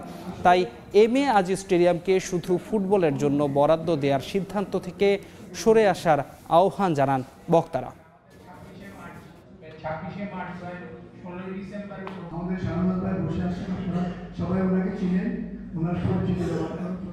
এ পর্যায়ে শীর্ষ সংবাদগুলো জানিয়ে দিচ্ছে আরেকবার।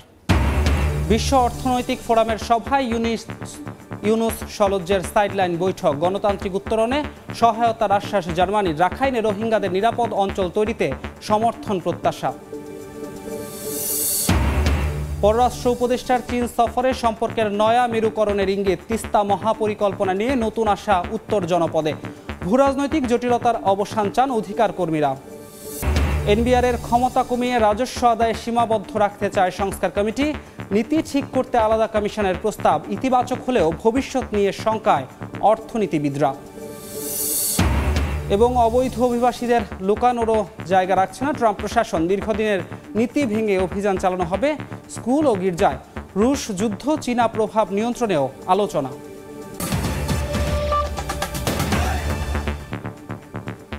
এ ছিল ভোরের সময়। সঙ্গে থাকুন সময়ের।